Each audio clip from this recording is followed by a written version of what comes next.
네, 안녕하십니까. 뻥거스 그로브 팀 발표 진행하도록 하겠습니다. 저희 프로젝트의 주제 뻥거스 그로브의 어원은 이제 뻥거스 균사체와 이제 맹그로브 숲 같은 울창한 이미지에서 영감을 받은 그로브의 합성어로 균사체를 활용한 건축 시나리오에 대해 이야기해 보려고 합니다.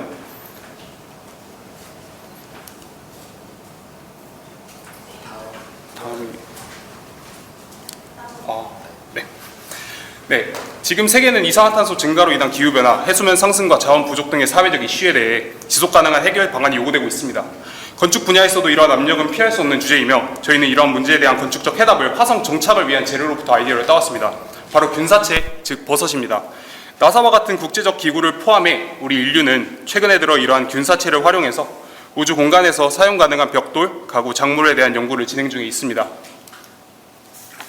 균사체가 무엇인가에 대해 설명을 하면 균사체는 이제 아까 말씀드렸듯이 버섯이라고 할 수 있는데 버섯은 식물이 존재하기 약 7억 년 전부터 지구상에 존재한 가장 오래된 유기체 중 하나이며 이 생명체가 가진 잠재력과 힘은 가히 기하급수적이라고 말할 수 있습니다. 균사체의 장점으로는 이제 첫 번째, 균사체는 물을 사용하는 데 매우 효율적입니다. 적은 양의 물로 지구 어디서든 충분히 자라게 할 수 있으며 둘째로는 탄소 배출량이 적고 균사체를 자라고 폐기하는 과정에서 화석 연료의 사용을 거의 필요로 하지 않습니다.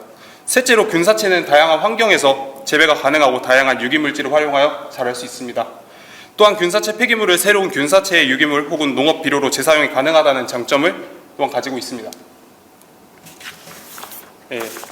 또한 이제 균사체 중 방사능과 같은 극한의 환경에서도 성장할 수 있는 크라이오메시스 안타르티쿠스와 같은 종은 화성과 같이 외부의 방사성 물질과 같은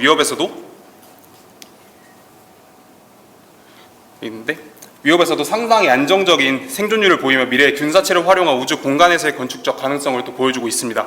아래 표는 이제 균사체 자체에서 더 나아가 건축적 재료로 직접 활용할 수 있는 균사체 벽돌에 대한 연구 자료입니다. 균사체 벽돌은 자가 복제가 가능하며 향후 확장 또는 자가 수리가 가능하고 충분히 성장하는 데 유독가스가 발생하지 않으며 압축 강도가 우수하다는 장점이 있습니다. 이는 목재의 강도보다 우수하다는 장점을 가지고 있으며 압축 강도를 능가하며 이 벽돌은 단열, 내화, 내수, 충격 흡수성 등에서 여러 이점이 있습니다. 재료의 수명이 다하면 적은 양의 에너지를 소모해서 여러 방법으로 재활용이 가능합니다. 저희는 이러한 균사체 벽돌에 관한 연구에서 건축 재료로서의 가능성을 발견했고 벽돌이 아닌 살아있는 균사체를 유기질에 주입해서 성장하는 과정을 터득하게 된다면 원하는 형상으로 균사체를 통제해서 벽체와 가구를 직접 제작 가능함에 대한 가능성을 확인하였습니다. 이제 저희는 균사체로 디자인이 가능한지 검토하기 위해서 곰팡이에 자라나는 형상을 컨트롤할 수 있는지에 대한 시뮬레이션을 진행하였습니다. 여기 지금 볼 수 있는 네이버 센싱 모델은 곰팡이가 자라는 모양을 수학적인 모델로 분석한 이론입니다. 균사체는 거시적으로 보았을 때는 나무와 비슷한 구조로 자란다고 할 수 있습니다. 여기 위에 볼 수 있는 섹션은 이제 나무의 가지가 자라는 방향처럼 균사체가 이제 자랄 수 있음을 보여주고 있고 균사체마다 종 특성에 따라 확률적으로 이제 가지를 치게 됩니다. 그리고 자라나는 방향은 주변의 양분, 그리고 기존에 자라나는 관성, 그다음에 중력, 그리고 해당 균사체의 다른 가지들의 영향을 받습니다. 여러 가지 힘에 의해서 약간 자기장 같은 게 형성이 돼서 균사체가 자라게 됩니다. 위에 다이어그램은 균사체가 자라는 방향을 벡터 형식으로 나타냈고 아래의 식은 균사체가 자라는 방향을 나타낸 식입니다. 다음은 방금의 식에 따라서 그래스호퍼와 C# 코딩을 이용해서 시뮬레이션한 형상입니다. 붉은색과 푸른색은 각각 잡아당기는 물질, 그리고 멀어지게 하는 물질 이렇게 정의할 수 있습니다. 시뮬레이션은 그런 물질의 배치에 따라 다양한 모양이 나올 수 있음을 보여줍니다. 역으로 또 원하는 형상을 의도적으로 만들어낼 수 있다라는 의미이기도 합니다. 흥미로운 점은 끌어들이는 물질에서 멈추는 것이 아닌 물질을 지나고 나서야 가지가 확장한다는 점이었습니다. 이와 같은 시뮬레이션 과정을 통해서 균사체가 극한 환경의 건축에 활용할 수 있는 가능성과 형태적 조작이 가능함을 저희는 볼 수 있었습니다. 앞에 나온 게 따른 생존성과 회복력, 그리고 이에 따라오는 재활용성, 그리고 자원 사용에 있어서의 효율성은 미래 우주공간뿐만이 아닌 현재 혹은 가까운 미래 지구 속의 상황에서도 유효함을 보여주고 있습니다. 저희는 이런 균사체 건축의 이점을 회복이라는 키워드를 중점으로 이후 시나리오를 선정하였고요. 기술 발전의 역풍으로 대변되는 그런 인간이 겪는 재해와 전쟁은 우리의 환경을 계속해서 파괴하고 오염시키고 있습니다. 이에 대한 대안으로 균사체 건축이 획기적인 역할을 할 수 있습니다. 이 작은 생물체들은 파괴된 지역을 회복하는 데 기여하며 황폐해진 폐허를 재건할 수 있습니다. 저희 이런 폐허 재건의 시나리오를 선정해서 이 시나리오를 중심으로 프로젝트를 진행해 보았습니다. 재난 상황에서 우리는 주변에 널린 위협을 피할 거처가 필요합니다. 이에 대한 1차적 방안으로 저희는 폐허에 설치해 사용할 수 있는 벽체를 생성하는 키트를 먼저 디자인해 보았습니다. 이 키트는 네이버 센싱 모델에 기반해서 제작이 되었고요. 폴대를 조작해서 원하는 위치에 벽체를 생성할 수 있습니다. 이 키트는 극한의 상황에서 쉽게 공급과 조립이 가능하고 설치가 쉽습니다. 우측의 모습과 같이 키트를 지면에 설치를 하게 된다면 키트 끝, 왼쪽에 보일 수 있으니 키트 끝에 표적한 지점 근처로 곰팡이가 자라나기 시작합니다. 작동 방식을 중간에 있는 네이버 센싱 모델에 대입해 보면 중간에 있는 형상처럼 나타나게 되는데, 이제 폴대의 방향과 키트 끝에 오는 물질이 어떤지에 따라서 곰팡이 자라나는 방향을 컨트롤해서 원하는 형상으로의 구축을 용이하게 할 수 있습니다. 저희는 이 키트를 적용해 볼 사이트로 지금 현재 우크라이나의 마리우폴을 한번 선정해 봤습니다. 마리우폴은 현재 이제 전쟁 중인 우크라이나의 항구 도시이고, 이제 공장지대와 교통망, 그리고 항구, 그리고 다양한 주거 지역이 있는 도시로 저희가 제안하는 이후에 제안할 도시적 프로그램을 수행하기에 되게 적합하다고 여겨서 선정을 했습니다. 따라서 이제 저희는 마리우폴을 사이트로 선정하고 다음에 프로그램을 제안해 보도록 하겠습니다. 이 지도는 균사체 건축을 활용할 때 도시를 계획할 때 마스터 플랜입니다. 아래 흰색으로 이제 표기된 부분은 숲에서부터 균사체와 곰팡이가 필요한 영양분을 추출해 오고 가공하고, 그다음에 마을 혹은 다른 지역으로의 공급을 하는 흐름을 보여줍니다. 또한 곰팡이의 가장 중요한 양분은 수분이고, 여기 보이는 파란색 원들은 이제 바다에서 물을 가져와서 각각의 지역으로 물을 공급하는 흐름을 보여주고 있습니다. 네, 첫 번째로는 이제 아래에 있던 항구와 녹지에서 일어나는 시나리오를 설명하도록 하겠습니다. 오른쪽에 있는 다이어그램은 균사체의 추출부터 공장으로까지의 공급 과정을 이제 보여주고 있습니다. 이 과정은 아까 마스터 플랜에 있던 녹지지대에서 균사체를 나무의 뿌리에서 추출하는 것으로부터 시작이 되고, 뿌리와 접근하기 쉬운 이런 공간을 만들어서 그곳에서 추출하고 공장까지 공급을 하게 됩니다. 마리우폴의 습지대는 이제 섬에 위치하기 때문에 채취한 물질과 영양분을 여기 보시는 항구를 통하여서 도심 지역으로 공급할 수 있습니다. 균사체는 건축 벽체의 씨앗으로 적은 양만 운송해도 되기 때문에 극한의 환경에서도 자원을 많이 소비하지 않아도 됩니다. 이제 균사체와 양분들을 도심지로 공급하게 됩니다. 마리우폴은 교통망이 이미 확보된 상태이기 때문에 곰팡이가 필요한 다른 마을에도 공급이 가능하고, 벽체를 성장시키기 위해 필요한 수분의 공급은 하단의 이 섹션 부분에서 설명 가능합니다. 가공된 물은 마을 중심지에 있는 이제 워터타워로 먼저 공급해서 각 필요 지역에 공급이 되고, 이는 기존의 상하수도 시설을 보수해서 공급할 수 있다고 생각합니다. 균사체와 키트는 이제 각 필요 지역에 공급돼서 폐허를 회복시키는 역할을 할 것입니다. 균사체가 어떻게 건축적인 형태로 적용될지에 대한 내용을 이 다이어그램을 통해서 설명드리도록 하겠습니다. 첫째로 벽이 필요한 부분에 균사체를 먼저 배치하고 키트에 포함된 폴대의 방향과 각도를 먼저 조정합니다. 곰팡이가 자라나기 전 1차적인 방향 설정을 먼저 해줘야 합니다. 이제 곰팡이는 가운데 볼 수 있듯이 유도한 방향에 따라 자라나 벽체를 형성할 것입니다. 또한 개구부를 만들기 위해 키트 끝에 이제 어보이딩 서브스트레이트라고 하는 것을 발라 그곳에 균사체가 자라지 못하게 합니다. 이 과정을 통해서 마지막에 볼 수 있듯이 파괴된 현장에 벽체와 개구부 등의 건축적인 요소를 형성 가능합니다. 균사체 벽체는 기존에 파괴된 벽체를 덮으면서 자라납니다. 이 벽체는 단열과 방습 효과를 갖고 있고, 기존에 존재하는 단열재와 연계해서 파괴된 지반을 다시 보호하는 효과를 만들어낼 수 있습니다. 또한 구조체 역할을 하면서 기존의 보화 기둥과도 연계가 가능합니다. 균사체 건축은 재난 혹은 전쟁과 같이 파괴된 현장에서 사람들에게 쉘터를 제공하고, 이들이 다시 원래 생활을 회복할 수 있는 재방 환경을 마련해 줄 것입니다. 그리고 이제 생성된 균사체 건축은 생성된 이후에도 이제 다양한 활용 방안을 보여줄 수 있습니다. 첫 번째로는 계속된 유지 보수를 통해서 그대로 사용하는 것입니다. 두 번째로는 기존의 건축물을 복구하기 위한 쉘터로서 사용하고 이후에 다시 재건축을 통해서 복원하는 방향입니다. 그리고 세 번째로 이들은 철거된 이후에도 분해돼서 주변 자연환경의 새로운 성장을 위한 유기물, 재료로 활용될 수 있습니다. 혹은 분해된 이후에 다시 공장으로 가서 새로운 균사체를 제공하기 위한 재료로서 공장에서 다른 건축자재 혹은 에너지를 생산하기 위한 또 다른 유기물로서의 역할도 할 것입니다. 균사체 벽체는 자연을 회복시키는 매개체로서 철거된 이후에도 그들의 소명을 다할 것입니다. 펑거스 그로브는 재난과 전쟁으로 인해 파괴된 도시의 잔해 틈 사이에 새로운 생명체가 자라나고 있는 모습을 보여주고 있습니다. 계속 할까요? 조금 남았어요. 2페이지. 네, 틈 사이에 새로운 생명체가 자라나고 있는 모습을 보여주고 있습니다. 이들은 주거 공간을 제공하고 오염된 토양을 정화하며 파괴된 이들이 다시 회복을 하는 데 도움을 줍니다. 이는 자연의 힘을 활용하여 기술 발전으로 불러온 현재의 파괴와 오염을 극복하는 모습을 제시하고 있습니다. 펑거스 그로브는 이때까지 인류가 주목하지 못했던 간단한 그리고 되게 작은 조직체들이 우리의 미래를 밝게 하고 있는 열쇠임을 제시하고 있습니다. 발표 끝내 이상입니다. 감사합니다. 발표 잘 들었습니다. 바로 그럼 Q&A 진행해 주려고 하는데요. 혹시 Q&A. 예, 설명 잘 들었습니다. 일단 그 균사체라는 그 유기체를 이용해서 그 폐허가 된 데를 다시 유기체로 복원하는 그 시나리오 자체에 좀 많이 되게 매력을 느꼈고요.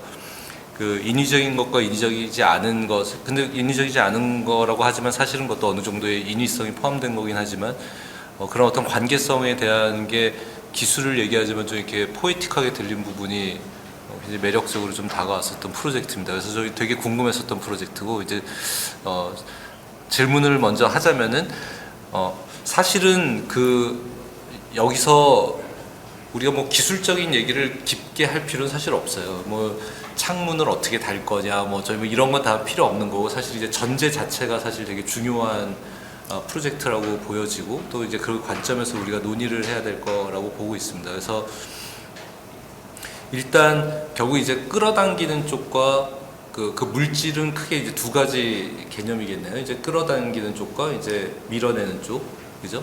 그리고 이제 그것에 대한 알고리즘은 그걸 어떤 식으로 하느냐에 따라서 나무의 수용도처럼 가지를 쳐나가는 어떤 방향성에 대한 이제 공식과 뭐 그 그래스호퍼 같은 어떤 알고리즘의 일종의 내용들도 보여주셨는데, 저는 이 부분들이 일단 기본적으로 화성이라는 데에 가는 그 물류에 대한 개념을 사실은 뭘 실어가는 개념이 아니라 이제 그런 개념의 키트만 실어 가서 이제 거기서 그 균사체를 이용해서 머티리얼 어떻게 보면 만들어내는 거죠, 그죠?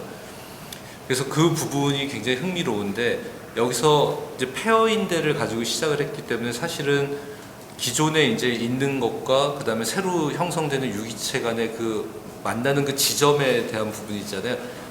그 건축적인 디테일을 의미하는 게 아니라 그 관계성에서 기존에 있는 거에 균사체가 거기서부터 이제 자라나거나 또는 이제 붙어서 이제 이어가야 되는 어떤 그 상황인데, 저는 그 부분에 대해서가 진짜 궁금했어요. 그러니까 기술적으로 뭐 우리가 뭐 단열재랑 어떻게 얘가 이런 거는 사실 우리가 모르는 거니까 이제 그건 중요하지 않고, 그냥 관점의 측면에서 우리가 인간이 만든 지오메트리가 인공적이라고 하는 것들이 어떤 그거에 의해서 가는데, 그 새로운 이종이 들어오면서 거기서부터 이제 그 지오메트리의 개념 자체가 이제 바뀐단 말이죠. 그럼 그거를 충분히 다 컨트롤할 수 있다라고 보는지, 아니면 물론 끌어당기고 밀어내는 거에 의해서 이제 컨트롤이 되는데 어느 정도까지의 우리가 관점으로 기존과의 관계성의 연속으로 볼 수 있는지, 또는 약간 랜덤리스에 우리가 기반을 두고 그게 이종인 거에 대한 극명한 대립을 중심으로 갈 건지, 뭐 그런 부분에 대해서는 어떻게 생각하세요? 왜냐면 꼭 전쟁 폐허 아니라 지금 개념을 가지고 우리가 일상에 좀 더 범용적으로 적용하자고 했을 때 그걸 이제 실제로 마케팅을 한다고 생각을 하는 거죠. 균사체를 통해서 우리가 이걸 해드려요 라고 했을 때 어느 정도까지 기존 지오메트리하고의 관계성에서 우리가 얘기를 할 수 있는지, 그런 부분들 그냥 편하게 말씀해 주시면. 심각한 질문 아니에요? 사실 저희도 그런 부분에 대해서 많이 고민을 했는데, 왜냐하면 곰팡이가 자라는 모습이 완전 저희가 상상하는 거하고 같이 나올지, 왜냐하면 그게 되게 중요한 포인트인 게 그 건축가로서 어떤 플랜을 짜고 그리고 디자인을 하는데 그게 실제로 그대로 구현된다는 건 저는 되게 중요한 지점이라고 생각하고, 그게 어떻게 보면 그 실제로 사용 가능한 물질인가를 결정한다고 생각을 했습니다. 그래서 이제 아까 같은 수학적인 모델을 만들었고, 그리고 시뮬레이션 같은 경우에도 이제 그러니까 코딩으로 좀 더 들어가면 좀 복잡하지만 그 조금의 랜덤리스를 줬습니다. 그래서 그런 식으로 나온 모형입니다. 그리고 이제 만약에 이거를 마케팅 측면으로 다가가서 이제 설득을 한다고 했을 때, 저는 이거의 장점이, 그러니까 첫 번째로 이제 구조적인 그 강도가 받쳐준다는 겁니다. 그거를 넘어서 이제 기존에는 어떤 그냥 스트레이트한 목재 아니면 뭐 되게 정해진 어떤 재료를 써야 된다면, 이것은 어떤 저희가 디자인한 대로 그 되게 유기적인 쉐입을 나타내면서 이제 강도가 보장이 된다는 점입니다. 그래서 만약에 설득을 한다면 좀 이렇게 그 유기적인 모양이 나온 점토 같은 형태로 나온다는 점을 좀 설득을 시키고 싶습니다. 그 사이트를 폐허로 잡았기 때문에 사실은 그 전쟁에서의 어떤, 사실은 이제 쉘터 개념으로 접근을 했으니까 그때는 그 에스테틱이 그렇게 중요한 지점은 사실 아니잖아요. 일단은 비를 피하고 바람을 피하고 해야 되니까 그런 점에서 사이트 선정은 굉장히 적절하다고 보여지고, 그래서 이제 더 나아가서 이제 이게 범용성을 더 가지고 굉장히 매력적이잖아요. 이제 친환경 그리고 강도도 그렇게 되고, 또 우리 건축가들이 항상 약간 이상적으로 생각하는 게 뭐 마감과 골조와 뭐 내부 인테리어 이게 다 하나의 어떤 통합된 시스템으로 갈 수 있으면 좋겠다라는 상상들을 많이 하는데, 이제 그런 부분에서 이 소재 자체가 그거를 만족시켜 줄 수 있다고 한다면은 그럼 이제 그 다음에 남는 거는 이제 어떤 정서적인 그 교감의 문제가 있거든요. 그래서 시장을 얘기하는 이유가 이제 그런 부분들인 거죠. 그래서 시장에서 이거를 수용하기 위해서는 예를 들면 우리가 이 컨트롤의 지점이 뭐 지금은 이제 제한하신 부분은 그렇게까지 되지만 뭐 더 발달돼서 더 미세하게 마이크로 매니징을 할 수 있으면은, 그렇죠. 뭐 형태도 어느 정도는 원하는 형태에 더 근접하게끔 계속 할 수 있는 부분도 있다고 뭐 생각을 합니다. 이거 질문이 아니네. 같이 그냥 얘기를 하게 되는 거죠. 아니 뭐 그냥 그러자고요. 그래서 참고로 그 여러분 작업을 가지고 이게 잘했다 못했다 하고 평가하는 자리는 아니에요. 물론 평가는 결과적으로는 하게 되겠지만은 요 얘기하는 가운데서 여러분들이 가지고 있는 생각이 얼마나 이제 공감할 수 있느냐의 부분의 문제인 것 같고, 그래서 뭐를 뭐 잘했다 못했다 이런 얘기는 안 하니까 그냥 이제 디스커션을 하는 자리라고 생각하시면 될 것 같습니다. 그 학생이 건축가로서 어떻게 보면 내가 어디까지 컨트롤할 수 있고, 또 실제로 어타우너스하게 자라나는 어떻게 컨트롤하고, 그런 질문을 아마 신자님께서 해주신 것 같은데, 그런 고민을 미리 해봤다는 게 참 좋은 지점이었던 것 같습니다. 그러면 수고해주신 첫 번째 발표팀 박수.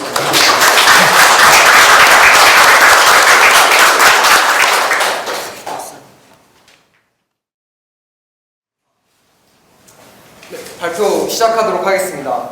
본 보야지라는 말 많이 들어보신 분들이 있으실 텐데요. 프랑스어로 여행 잘 다녀오세요 라는 뜻입니다. 인류가 우주로의 여행 또는 여정을 준비하고 있는 지금, 저희는 미래의 어떠한 여정에 대해서 생각해 보았는지 말씀드리도록 하겠습니다. 우주로 항해하는 과정은 고독하고 외롭습니다. 우주선에 몸을 싣고 넓은 우주를 항해하는 그 긴 시간 동안 우주 비행사들은 원래 살던 곳으로부터 물리적으로 또 정신적으로 고립된 채 창문을 통해 끝없는 어둠을 마주하며 깊은 고독과 외로움 그리고 공허함을 느끼게 됩니다. 그게 근데 우주 비행사들만이 겪는 그냥 특별한 이야기 같이 들리시나요? 하지만 사실 우리 모두 일상에서 이와 비슷한 경험을 한 적이 있습니다. 목적지에 도착할 때까지 몸을 싣고 그저 바깥 세상과 고립된 채 깜깜한 터널을 지나는 경험. 바로 지하철 안에서입니다.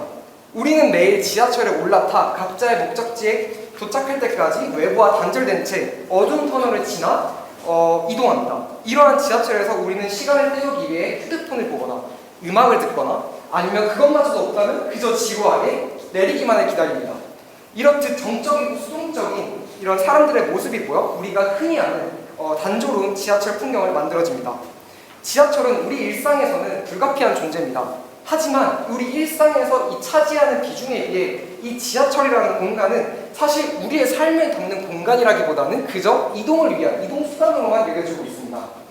더 깊은 우주로의 여정을 관련된 다양한 노력이 이루어지고 있는 이 와중에 저희는 저희의 삶과 가장 밀접하게 관련된 가장 일상적인 여정, 바로 지하철에서의 여정을 한번 다시 생각해 보았습니다. 사실 이 지하철이라는 단조로운 풍경이 일어날 수밖에 없는 이유는 명확합니다. 이 표를 보시면 지하철에 따라서 탑승하는 승객들의 수는 시간대에 따라 큰 폭으로 변화하는데요. 많은 사람들을 한꺼번에 수송한다는 걸 효율을 중시한 결과 이 피크 시간대 많은 사람들을 수송한다는 그 필요는 충족시킬 수 있을지는 몰라도 평소 시간대는 그저 단조로운 풍경을 만들어내게 됩니다. 평균 깨어있는 시간의 4분의 1을 소비하는 지하철에서의 시간이 그저 의미 없이 감수해야 되는 시간이 아닌 저희는 더 의미 있고 편안한 시간이 되기를 바라며 저희는 다양한 일들이 일어날 수 있는 가변적인 지하철 공간을 제안합니다. 블랙서브라는 지하철 공간은 지하철을 탈 때마다 탑승객들에게 색다른 경험을 제공합니다. 반복되고 지루한 일상에 기분 좋은 변주를 만들어낼 수 있는 거죠.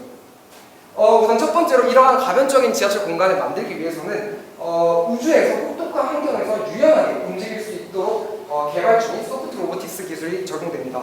이 소프트 로보틱스의 부드럽고 신축성 있는 막을 지하철 내피에 적용하여 이 지하철이 내피가 변형을 하여 적용할 수 있도록 만들었습니다. 또한 여기서 보이시는 액체 속의 수지 속에서 이 재료를 바로 뽑아내는 리퀴드 3D 프린팅 기술을 이용하여서 지하철 내피를 구성하는 그 커다란 막을 한 번에 그리고 빠르게 뽑아낼 수 있도록 하였습니다. 두 번째는 쉐이프 메어 엘로이 형상기억 합금입니다. 이 합금은 일정한 온도가 되면 기억된 형태로 돌아가는 성질을 가진 합금입니다. 이러한 성질 덕분에 우주의 다양한 기술에서 적용이 돼가지고 사용이 되고 있는데요. 저희는 이 합금을 이용해서 지하철 내피의 프레임을 만듦으로써 공간의 형태 조절이 가능하도록 합니다. 이러한 기술들을 한번 지하철에 적용시켜 보겠습니다. 첫 번째로는 외피에다가 내막을 겁니다. 그래서 그것들을 이제 내부 공간을 만들고요. 이러한 와이어를 통해 가지고 이 내막을 연결하여서 지하철 전체적인 형상은 행위 스트럭처를 띠게 되고요. 두 번째로는 이 지하철이 빠르게 달리면서 생기는 빠른 공기의 흐름을 이용합니다. 이 고압의 공기를 이 지하철 내피와 웨이브프레임 사이에 넣음으로써 그 내막에 집중되는 하중을 어느 정도 받칠 수 있도록 합니다. 마지막으로 형상기억 합금입니다. 이 형상기억 합금을 이 내피에 둘러싸므로써 지하철 공간을 유동적으로 바꿀 수 있게끔 제한합니다. 이러한 그 형태를 바꾸는 것을 조금 더 디테일하게 한번 살펴보자면 우선은 이 막은 3개의 레이어로 구성되어 있습니다.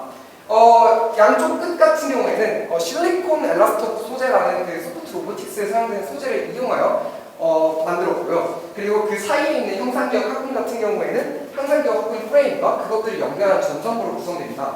이 형상기억 합금은 저희가 정의한 플러스 방향과 마이너스 방향으로 정의되는데요. 이것들이 서로 교차하면서 전결되고 배열됨으로써 이것들이 온도가 전기 신호에 따라서 온도가 달라지면 그것들이 이제 각자의 방향성을 가지고 구부러지고 그것들이 전체적으로 모였을 때는 이런 식으로 오프됐을 때와 온됐을 때 이런 식으로 다양한 형태로 바뀔 수 있는 가능성을 가지게 됩니다. 따라서 저희가 이제 저희의 전체적인 시스템 섹션을 크게 본다면 이러한 형상이 될 수 있을 것 같습니다. 이렇게 해서 지하철을 사용하기 위한 조금 더 디테일한 세부 시스템을 한번 알아보자면 먼저 에어 캡처링 시스템입니다. 공기를 빠르게 달리는 지하철 앞에서 고압의 공기가 이렇게 흐를 텐데요. 그러한 것들을 이제 빠르게 받아들여가지고 지하철 이 사이에다가 넣게 되고요. 그래서 보시는 것 같이 엘리베이션에서도 공기가 들어가는 곳과 나가는 곳이 이런 식으로 보이게 됩니다. 그리고 이 들어오는 공기의 압력은 이 지하철의 상하부의 개폐 장치를 통해 가지고 조절이 됩니다. 그 다음은 HVAC 시스템인데요. 이 웨브프레임과 막 사이에 그 간섭을 최소화시키기 위해서 이 두 레이어가 직접적으로 붙어있는 유일한 부분이 문 쪽에다가 이 HBA 시스템을 설치해서 최소화 이 막의 형태에 제약이 없도록 하였고요. 두 번째로는 사람들이 이 바깥을 보기 위한 창문입니다. 이 두 레이어 모두에 창문이 있는데요. 이 내막에는 동그란 창문이 있고 외부 프레임에는 이제 커다란 유리 패널이 있습니다. 이를 통해서 이제 탑승객은 이 두 레이어를 통해서 바깥을 볼 수 있고 바깥에 있는 사람은 이 큰 통창을 통해서 이런 기계적인 시스템에 대해서 조금 볼 수가 있습니다. 마지막으로 핸드레일인데요. 어쨌든 간에 지하철을 타려면 어떤 손잡이가 있어야 되기 때문에 이 손잡이 같은 경우에는 상단봉처럼 이 지하철 끝부분에 그 끝이 지하철의 내피에 연결돼 있어서 지하철 형태의 변함에 따라 이 봉들이 조절될 수 있도록 하였습니다. 그래서 저희 이 지하철을 상상도를 그린다면 이런 모습이 될 수 있을 것 같습니다. 이 긴 지하철에 따라서 펼쳐지는 모습을 한번 같이 확인해 보겠습니다. 상황에 맞추어 변화하는 공간은 다양한 분위기를 만들어내고 이는 곧 사람들의 다양한 활동을 유도해낼 수 있을 겁니다. 저희의 제안으로 서울의 지하철 풍경을 지하철 노선도를 따라 한번 상상해 봅시다.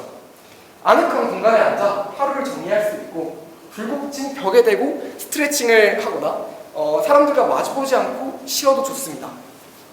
작은 공연을 관람하거나 영화를 볼 수도 있겠고요. 책상에 대고 책을 읽거나 아니면 일기를 쓸 수도 있습니다. 친구와 함께라면 마주보고 수다를 떠는 것도 가능합니다. 너무 피곤해서 그냥 자고 싶다면 그냥 편안한 각도로 누워서 숙면을 취할 수도 있는 거죠. 사실 이번 여름만 해도 지하철은 폭염 속 노인분들의 피서지가 되었습니다.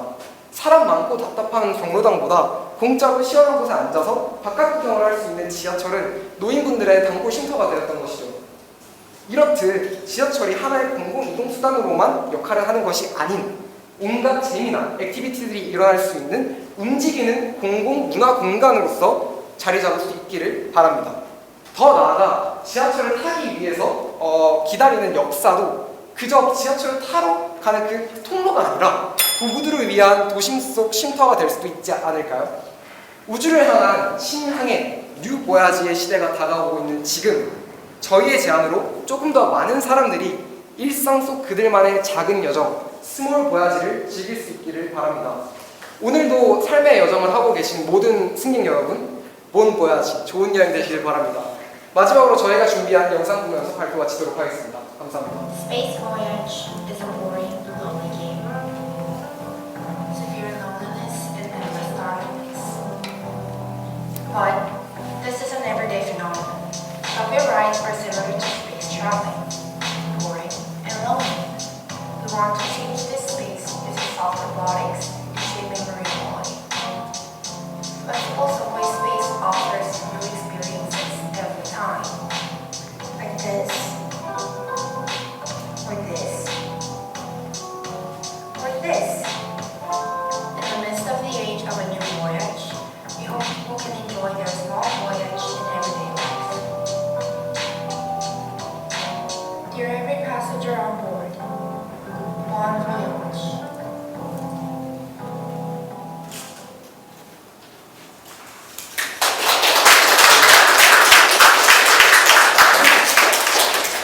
시간에 맞춰서 아주 잘 발표해 주셔서 감사하고 열정이라고 할까요?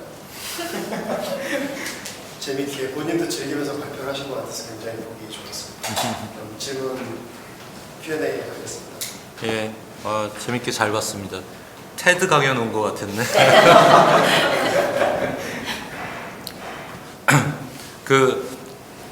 사실 이 작품은 선정하면서 그 프랑스 친구들이 했을 거라고 생각을 했었어요, 사실. 그래서 그 우주 여행이라는 게 갖고 올 수 있는 그 어떤 기술적인 측면 이면에 더 중요한 정서적인 측면에 이제 포커스를 맞춘 프로젝트여서 그 부분이 굉장히 그 호감이 있었었고 그걸 이제 지하철이라고 하는 그 매개체로 이제 치환해 가지고 얘기를 푼 부분이 이제 그 스토리텔링이 너무 즐겁게 잘 본 프로젝트입니다. 그래서 일단 뭐 너무 클리어하게 설명이 잘 돼서 그 부분에 대한 뭐 기술적인 차용에 대한 질문은 별로 필요는 없을 것 같고요. 왜냐면 형상기억 합금이라는 거가 갖는 그것과 그 다음에 그 소재 그 소재들이 갖고 있는 어떤 관계성에서 얘기를 풀어주셨는데, 들으면서 이제 하나 궁금했었던 부분들은 그 여행이라는 거는 그 어떻게 보면 굉장히 개인화된 경험일 수도 있고, 또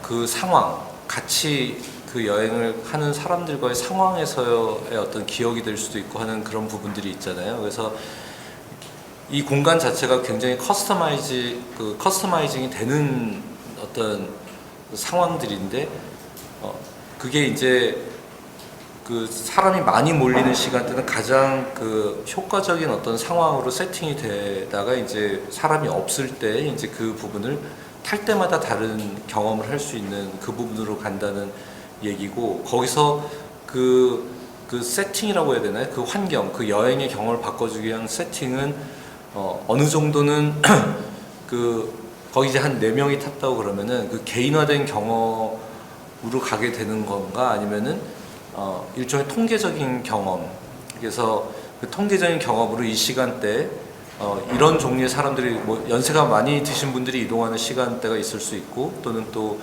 다른 또 어떤 그 빅데이터에 기반한, 예를 들면 어느 정도의 인터랙티브가 예상된 상황으로 여행의 세팅을 만들어 줄 건지, 아니면 또 각각의 개인에 대한 데이터도, 이건 약간 이렇게 가면 좀 무서워지긴 하지만, 누가 탔다는 걸 인지하는 상황에서 공공에서 그걸 맞춰줄 수도 있겠다라는 생각도 좀 했거든요. 이제 직접 탔는데 내가 좋아하는 어떤 그 세팅을 알아서, 나만 탔다고 한다면, 그러니까 이제 요약을 하자면은 그 인터랙티브의 정도나 개인화의 정도는 우리가 어떤 정도까지 혹시 바라볼 수 있을까, 이제 뭐 그 부분에 대해서 그냥 편하게 생각하시는 부분, 또 바라는 바, 뭐 이걸 말씀해 주시면 좋을 것 같아요. 저희가 이 지하철을 상상하면서, 이제 이 지하철이 만약에 진짜 서울 지하철인데 어떻게 될까라는 걸 이제 상상을 하면서 이 시스템도 어느 정도 구상을 했었는데요. 우선 첫 번째로는, 우선 지하철을 타는 사람들은 결국에는 이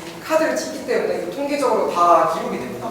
그래서 이 통계적인 기록 시스템을 확인을 하면서, 첫 번째로는 만약에 이게 현실화가 됐을 때는 우선은 이 서울 지하철 공사 쪽에서 이제 이러한 통계적인 시스템 파악을 통해서 우선 전반적인 그런 공간의 구성들을 우선은 만들어내고요. 그리고 그것들을 가지고 우선은 시효방 운행을 하면서, 그 요즘에 휴대폰에서 이제 지하철 앱 같은 게 있으면 그런 거에 따라서 사실 우리가 이동하는 시간이나 자주 지하철을 이용하는 시간들은 개인마다 어느 정도 정해져 있다고 생각이 들기 때문에, 그 개인들이 그러한 그 좀 만들어진 지하철을 타면서 어느 정도 그런 앱이나 그런 것들을 설문조사 형식으로 약간 자기가 선호도를 이런 식으로 좀 하게 된다고 했을 때 어느 정도 공공의 이익도 가져갈 수 있고, 어느 정도 개인의 좀 그 취향도 반영될 수 있는 지하철 공간이 될 수 있을 거라고 생각을 했습니다.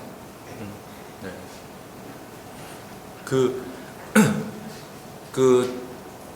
아까 보면서 그 지하철이 빠른 속도로 지나가면서 생기는 이제 그 풍압을 안으로 끌어들이는 거는, 그게 형태하고는 상관이 없는 거죠? 그냥 HVAC의 개념에서 이용한다는 건가요? 아니면 실제로 그게 형태하고도 관계가 있나요? 이 공기를 이용하는 시스템은 이제 이 지하철에서 이 내막을 그 지탱하는 그 하중 시스템이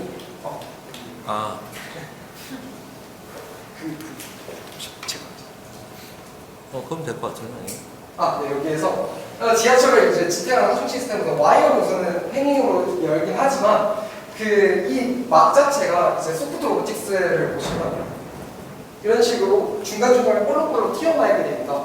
이러한 뭔가 쿠션감이나 아니면 그러한 사람들에게 편의를 제공하기 위한 그러한 부분들을 이제 이 공기를 주입함으로써 어느 정도 이 막이 팽창할 수 있게끔 제공하는 역할을 이 에어 캡처링 시스템이 제공을 합니다. 그래서 어느 정도 하중도 지탱하면서 이러한 쿠션감이나 그런 것도 제공할 수 있게끔 저희가 생각을 했었습니다. 이거는 그냥 개인적으로 궁금해서 그런데, 평소에도 이런 식의 그 컬러감과 이런 일러스트레이팅을 해서 작업을 하세요? 아니면은 이번 프로젝트만을 위해서 특별히 고안된 방식이에요? 우선은 물론 저희의 그 무의식적인 그런 게 반영될 수도 있긴 한데 저희가 의도했던 건 뭐냐면 결국에는 재미난 공간을 저희는 제안을 하는 거기 때문에 재미난 색깔과 그런 재미난 다양한 다이나믹한 것을 보여주고 싶어서 우선은 이러한 비주얼라이제이션을 선택을 했고요. 그래서 또한 뭔가 약간 어찌 보면 유치할 수도 있는 그런 만화 형식을 좀 선택을 했습니다. 또한 저희가 약간 눈치채신 분들도 있겠지만 여기에 사용된 모든 색깔은 서울 지하철 노선도의 색깔입니다. 그래서 그 색깔을 이용해서 모두 디자인을 했었습니다.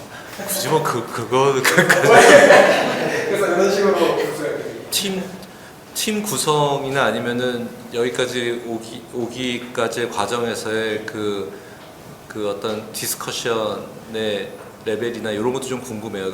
지금 세 분이 다 순수히 건축 전공이신 분들만 모여 계신 건가요? 네, 네. 아 그래요? 건축학과 같은 학년 재학 중. 다른 분야하고의 콜라보레이션은 없었구나. 네.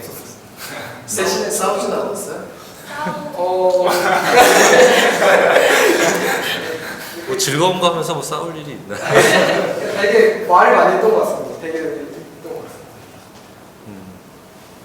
네, 네. 알겠습니다. 감사합니다. 수고하셨습니다. 예.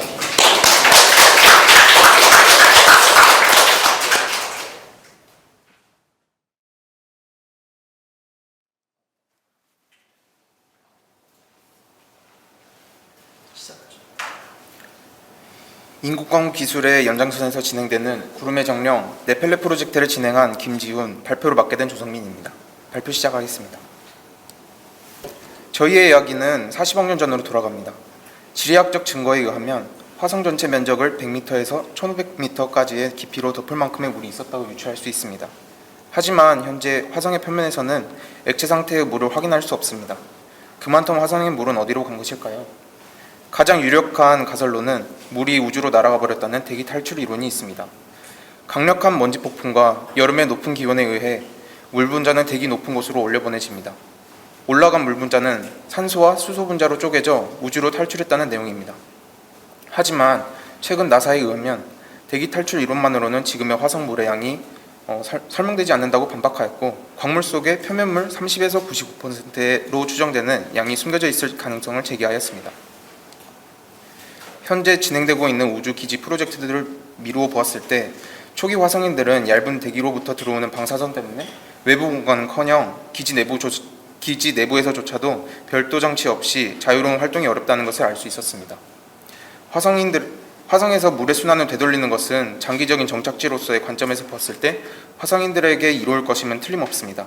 이에 네펠레 프로젝트는 화성 표면에서 채굴되는 얼음을 전기분해하여 액화산소, 수소를 얻어 기지에 설치된 장치를 통해 수증기를 만들어내고 드라이 아이스의 도움을 받아 구름을 응결시켜 비를 내리는 인공적인 물의 순환을 이룩해낼 것을 제안합니다. 그렇다면 지구에서의 인공강우 기술은 어떨까요? 기존의 인공강우 기술은 구름의 응결을 도와 비를 내리도록 하는 구름 응집팩을 별도의 수단을 통해 뿌림으로써 진행됩니다.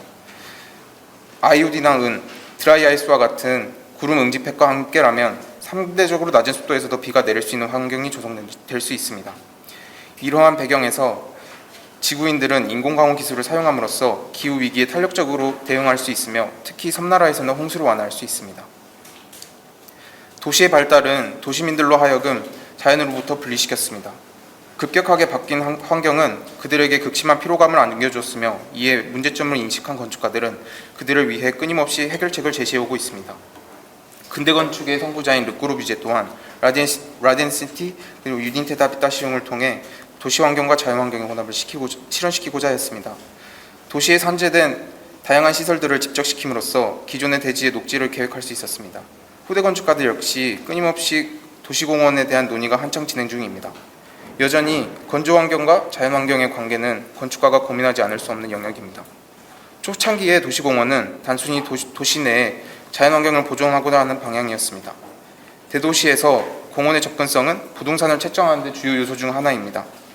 대규모로 구획된 초창기 도시공원의 물리적인 접근성은 만인에게 자연 환경을 제공한다는 도시공원의 궁극적 목표에 모순되는 결과를 초래하였습니다. 도시공원에 대한 인식 또한 변화하면서 작은 면적의 녹지를 도시 곳곳에 배치하고 이들을 하나의 네트워크로 조성하는 방향으로 발전합니다. 이 방안 또한 국가가 대지를 확보해야 하지만 대도시의 경우 토지 보상비 등 현실적인 벽에 가로막힐 수밖에 없습니다. 인공광원 기술에서 발전된 클라우드 가드닝은 어느 곳에서나 시각적으로 접근 가능한 하늘을 배경으로 새로운 공원을 조성하기에 도심 속 자연을 모두에게 제공한다는 도시공원의 맥락과 일맥상통합니다. 이로써 하늘은 새로운 공원의 역할을 수행하며 그에 따라 건물의 경제적 가치 또한 새롭게 책정될 것임을 기대합니다. 다양한 수단을 활용하여 은결핵을 살포하는 방식인 클라우드 가드닝은 운용되는 수단에 따라 구름의 형태를 다르게 재단할 수 있습니다. 선정한 4가지의 수단을 통해 하늘은 도시공원의 네트워크를 시각적으로 표현하고 가장 직관적인 방법으로 공원의 역할을 이끌어낼 수 있는 기술로 변모합니다. 먼저 봉화는 선정한 수단 중 유일하게 땅에서 피어오르는 방식입니다. 하늘에서 보았을 때 원형의 형태를 띠며 중앙은 비어있는 모습입니다. 인공광원 기술에서 가장 보편적으로 쓰이는 비행기입니다. 하늘의 일반적인 비행운처럼 선형의 형태를 띠고 직방향으로 움직이며 은결핵을 살포하는 방식으로 진행됩니다. 비행기의 동선을 따라 구름의 형상이 나타납니다. 다음은 로켓입니다. 우리나라 또한 인공광원 기술을 민간 로켓을 통해 실현시키려는 연구가 한창인 만큼 미래에 기대해 볼 수 있는 방식입니다. 재활용 가능한 로켓이 보편화될 미래에 로켓이 발사되고 복귀하는 동안에 은결핵이 살포되면서 동선을 따라 구름이 형성되는 것을 상상하였고 그로 인해 올가미와 같은 형태를 띠게 됩니다. 마지막으로 드론입니다. UAE 정부에서 드론을 이용하여 인공광원에 성공하여 화제가 되었던 사례가 있습니다. 드론은 레이저를 쏘아 구름에 전기를 충전시키는 방식입니다. 목표 지점을 중심으로 자기장 혹은 전자구름과 같은 형태를 띠게 됩니다. 흐린 날이 잦은 런던은 네펠레 프로젝트를 시작하기에 스케치북과 같은 도시입니다. 나아가 본 프로젝트는 런던에 걸친 사회적 이슈에 대응할 가능성을 지니고 있습니다. 먼저 당국의 조사에 따르면 날씨에 영향을 받는 정신적 증상인 계절성 우울증, 즉 SAD가 런던 내에 무시할 수 없는 비율을 차지하고 있음을 발표하였습니다. 뿐만 아니라 SAD 환자들이 알코올 중독과 연결되어 있다는 연구 결과도 발표되어 이에 수반되는 사회적 문제를 생각한다면 SAD에 대한 해결책이 시급한 상황입니다. 또한 강 주변의 지대가 낮은 런던의 경우 템즈강의 범람은 미래 런던의 사회적 문제로 떠오를 것입니다. 최근 런던의 기반 시설이 수용 가능한 강수량 이상의 집중호우가 기록되면서 호우로 인한 홍수 또한 배제할 수 없는 문제입니다. 런던의 공원은 크게 4종류로 분류됩니다. 각각의 공원의 위치를 파악하였고 어느 장소에서든 1km 내에 공원이 위치하여야 한다는 기준을 통해 공원이 부족한 면적을 조사했습니다. 조사 결과 175만 명의 런던 시민들이 디피션시 에리아에 거주하고 있음을 알 수 있었습니다. 2008년에 발표한 Improving Londoners' Access to Nature에 따르면 공업단지였던 런던 중앙부와 같은 지역의 디피션시 에리아를 기존 공원의 네트워크를 고려하여 새로운 공원을 신설함으로써 해결한다고 발표한 바 있습니다. 연장선상으로 런던 도시계획 정책인 Biodiversity and Access to Nature에 따르면 각 자치구들은 공원의 디피션시 에리아와 더불어 야생동물들의 생물 다양성을 위해 공원의 네트워크를 통하여 생태 통로까지 이어지도록 하는 방안을 마련하여야 하는 상황입니다. 다양한 정책이 네트워킹을 통해 펼쳐지고 있지만 이는 추상적인 개념으로서 시민들에게 직접적으로 드러난다고 보기는 어려웠습니다. 마침내 클라우드 가드닝은 장기적인 관점에서 봤을 때 화성에서 인공적인 물의 순환을 재활시키는 기술로 발전할 수 있을 뿐만 아니라 앞서 언급된 문제들을 해결해 줄 것입니다. 클라우드 가드닝으로 재단된 하늘은 SAD 환자들로 하여금 창밖을 바라보도록 유도하여 외부 활동을 제한하기를 기대합니다. 또한 인공광원 기술 자체가 비를 순차적으로 내리게 하기 때문에 집중호우로 인해 예견되는 홍수 문제를 해결하고 전 지구적 관점에서는 기후변화의 대응 방안으로서 해수면 상승을 야기되는 홍수 또한 일부 해결할 수 있을 것입니다. 마지막으로 구름 정원은 시각적으로 가장 접근이 쉬운 하늘을 통해 직관적으로 표현함으로써 네트워크라는 추상적인 개념을 시민들에게 표현할 수 있는 수단으로 거듭나기를 기대합니다. 런던의 그린 그리드 정책, 즉 ALGG의 비전은 거주지, 그린벨트, 특히 템즈강과 연결되는 녹색 인프라 네트워크를 만드는 것입니다. 11개의 그린 그리드 에리아, 즉 GGA 내 A13 고속도로의 남쪽은 공업지역이 위치하고 있으며 오픈 스페이스는 파편화되어 있어 로딩강으로의 접근을 더 제한하고 있는 현황인 동시에 생태학적 가치가 높은 장소들도 포함합니다. GGA2 내 저희는 주요한 링크를 선정하였고 이들을 앞에 클라우드 가드닝의 수단들을 통해 각각 표현하고자 했습니다. 고레스브룩 링크와 템즈강과 인접한 링크는 강으로 대중이 접근할 수 있는 유일한 링크입니다. 엘리베이티드 그린웨이 링크는 유일한 동서방향 링크로 두 개의 주요 상업지구와 연결됩니다. 펄슬로스 파크와 맥턴 파크는 템즈강과 생태통로를 연결하는 주요 그리드입니다. 이처럼 네펠레의 구름 정원은 주요 링크들을 하늘을 통해 강조할 수 있습니다. GGA2를 비롯하여 새롭게 구성된 클라우드 가드닝은 런던 전역에 구름 정원이 펼쳐집니다. 리젠트 파크를 향하는 구름은 에비로드에 사는 메리에게 공원을 상기시켜줍니다. 이제 런던의 네펠레 프로젝트는 관광객들에게 축제로 자리 잡습니다. 트라펠가 광장 앞에서 구름을 만들어내고 있는 봉화를 구경하러 사람들이 모이고 있습니다. 결과적으로 인공광우 기술은 날씨를 뒤바꿀 수 있다는 이유로 신에게 도전장을 내미는 기술에서 친근한 기술로 다가옵니다. 템즈강을 따라 계속 봉화에서 구름이 피어나고 있습니다. 봉화가 만들어낸 구름 정원의 화이트 스페이스는 런던의 녹지, 그린 스페이스와 템즈강의 수변 공간, 블루 스페이스를 잇는다는 정책의 목표를 달성하는 데 이바지합니다. 이상 발표 마치겠습니다. 감사합니다.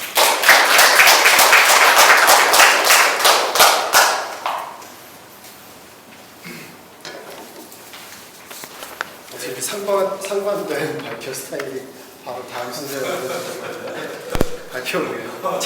잘 들었고요. 궁금하신 Q&A 진행하도록 하겠습니다.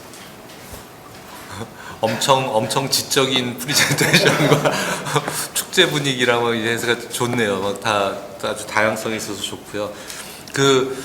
이 프로젝트는 어쨌든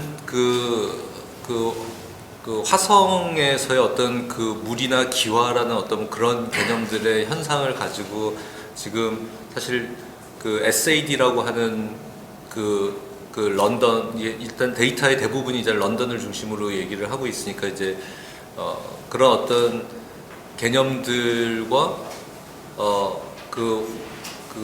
일종의 쉐어할 수 있는 랜드스케이프 개념, 이제 그런 부분들에 대한 관계성이 되게 흥미로웠어요. 그래서 어떻게 보면은 이 프로젝트도 기술을 얘기하지만 상당히 포에틱한 어떤 그런 부분들이 있었고, 정서적인 부분에 대한 것들에 대한 태핑이 되게 인상적이었던 프로젝트인데, 보면서 어쨌든 오늘 설명 들으면서 인공 강우라는 부분에 대한 아젠다가 하나 있을 것 같고요. 예를 들면은 이런 거죠. 그러니까 우리가 원하는 시점에 원하는 랜드스케이프이죠. 일단 하늘을 큰 팔레트 삼아서 펼쳐지는 시각적인 랜드스케이프이 공중에서 펼쳐질 수 있는 부분에 대한 거. 그럼 이게 처음에 이니시에이션은 어떻게 되는 걸까? 예를 들면 이제쯤은 물을 내려야 될 때가 그러니까 정기적으로 어떻게 되는 건지, 아니면은 장소의 어떤 특이성 같은 거를 고려해서, 여기서도 이제 세 가지 어떤 타이폴로지 같이 이렇게 만들어 주셨는데, 어떤 방식으로 작동을 이제 처음에 시작은 어떻게 하게 될까? 그것도 아까랑 좀 질문이 비슷한데요. 전반적인 어떤 데이터를 모으면서 이 시점에선 이렇게 해야 이 지역의 사람들한테 어떤 영향을 줄 테니까 이렇게 하자라는 걸로 시에서 발현을 하는 건지, 예를 들면 이제 그 시나리오에 대해서는 어떤 생각을 가지고 계실지 그게 좀 궁금해요. 마이크를 가장 주요한 문제로는 홍수 문제가 아마 이 런던 내에서는 이걸 해결할 수 있는 것 중에서는 가장 효과적일 거라고 생각을 했습니다. 그래서 이 런던의 지형 자체가 템즈강을 주변으로 약간 플러드 플레인이라고 이제 범람이 쉬운 지형인데, 그 주변을 이제 봉화라는 그런 인공 장치를 통해서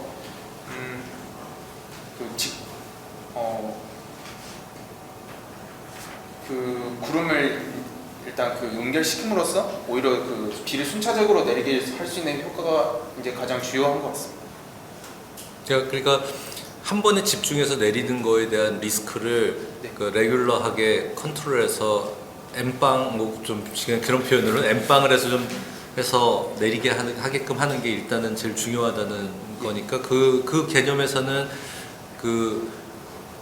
일종의 재난을 방지하기 위해서 그 관리 차원에서 먼저 작동을 해야 되는 게 먼저겠네요. 네. 그리고 이제 사이드 이펙트로 이제 그게 풍광이 되면서 어떤 우울증이라든지 어떤 그런 여러 가지 심리적인 그 불편을 가지고 계신 분들한테 어떤 외부를 향한 그런 그 관심 또는 뭐 아웃도어 스페이스에 대한 뭐 나가게 하고 싶은, 잘 모르겠는데 그거나 어쨌든 뭐 그런 심리적인 기작은 사이드 이펙트로 우리가 생각해야 되는 거고, 그렇게 이해를 하면 될까요? 네. 너무 박사님 같이 과학기술원에서 나온 것처럼 그렇게 안 하셔도 돼요.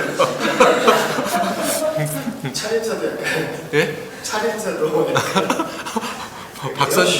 에어쇼를 보면 네. 에어쇼 그냥 지나가면 나서 이렇게 막 만들어내는 좀 자국들이라고 해야 되나 그런 연기들 비행운. 예. 네, 그런 게 굉장히 재밌는 프로젝트를 하는 것 같습니다.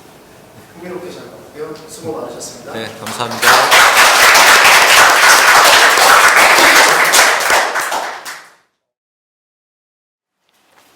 디 어반 심비오트 프로젝트를 진행한 송현준, 백광익 그리고 발표를 맡은 원예지입니다. 발표 시작하겠습니다. 폭발적인 인구 증가와 과학 문명의 발달은 자원의 소모를 가속화시켰고, 이는 지구 생태계의 조화를 깨뜨려 환경 오염이 급속히 진행되게 만들었습니다. 결과적으로 자원은 고갈되어 가고 있고, 이러한 문제는 자연스럽게 식량 문제로 이어집니다. 세계적으로 식량 생산은 비약적으로 증가해 최근에는 약 18에서 19억 톤 내외로 생산이 되고 있습니다. 그러나 1인당 평균 연간 식량 소비량과 전체 인구수 역시 빠르게 증가하고 있어 2030년경에는 현재 생산량의 2배에 달하는 식량을 소비할 것으로 예상됩니다. 이러한 흐름에 발맞춰 그동안의 농업은 단위 면적당 생산량 증대를 위해 다양한 노력을 해왔습니다. 20세기 초 화학 비료, 농약 등의 도입을 통해 동일 생산량에 필요한 경지의 면적을 10분의 1 수준으로 줄였습니다. 그 후 토양 없이 물을 이용해 식물을 생산할 수 있는 에어로포닉스 기술이 도입되며 더 효율적으로 식량을 생산할 수 있게 되었습니다.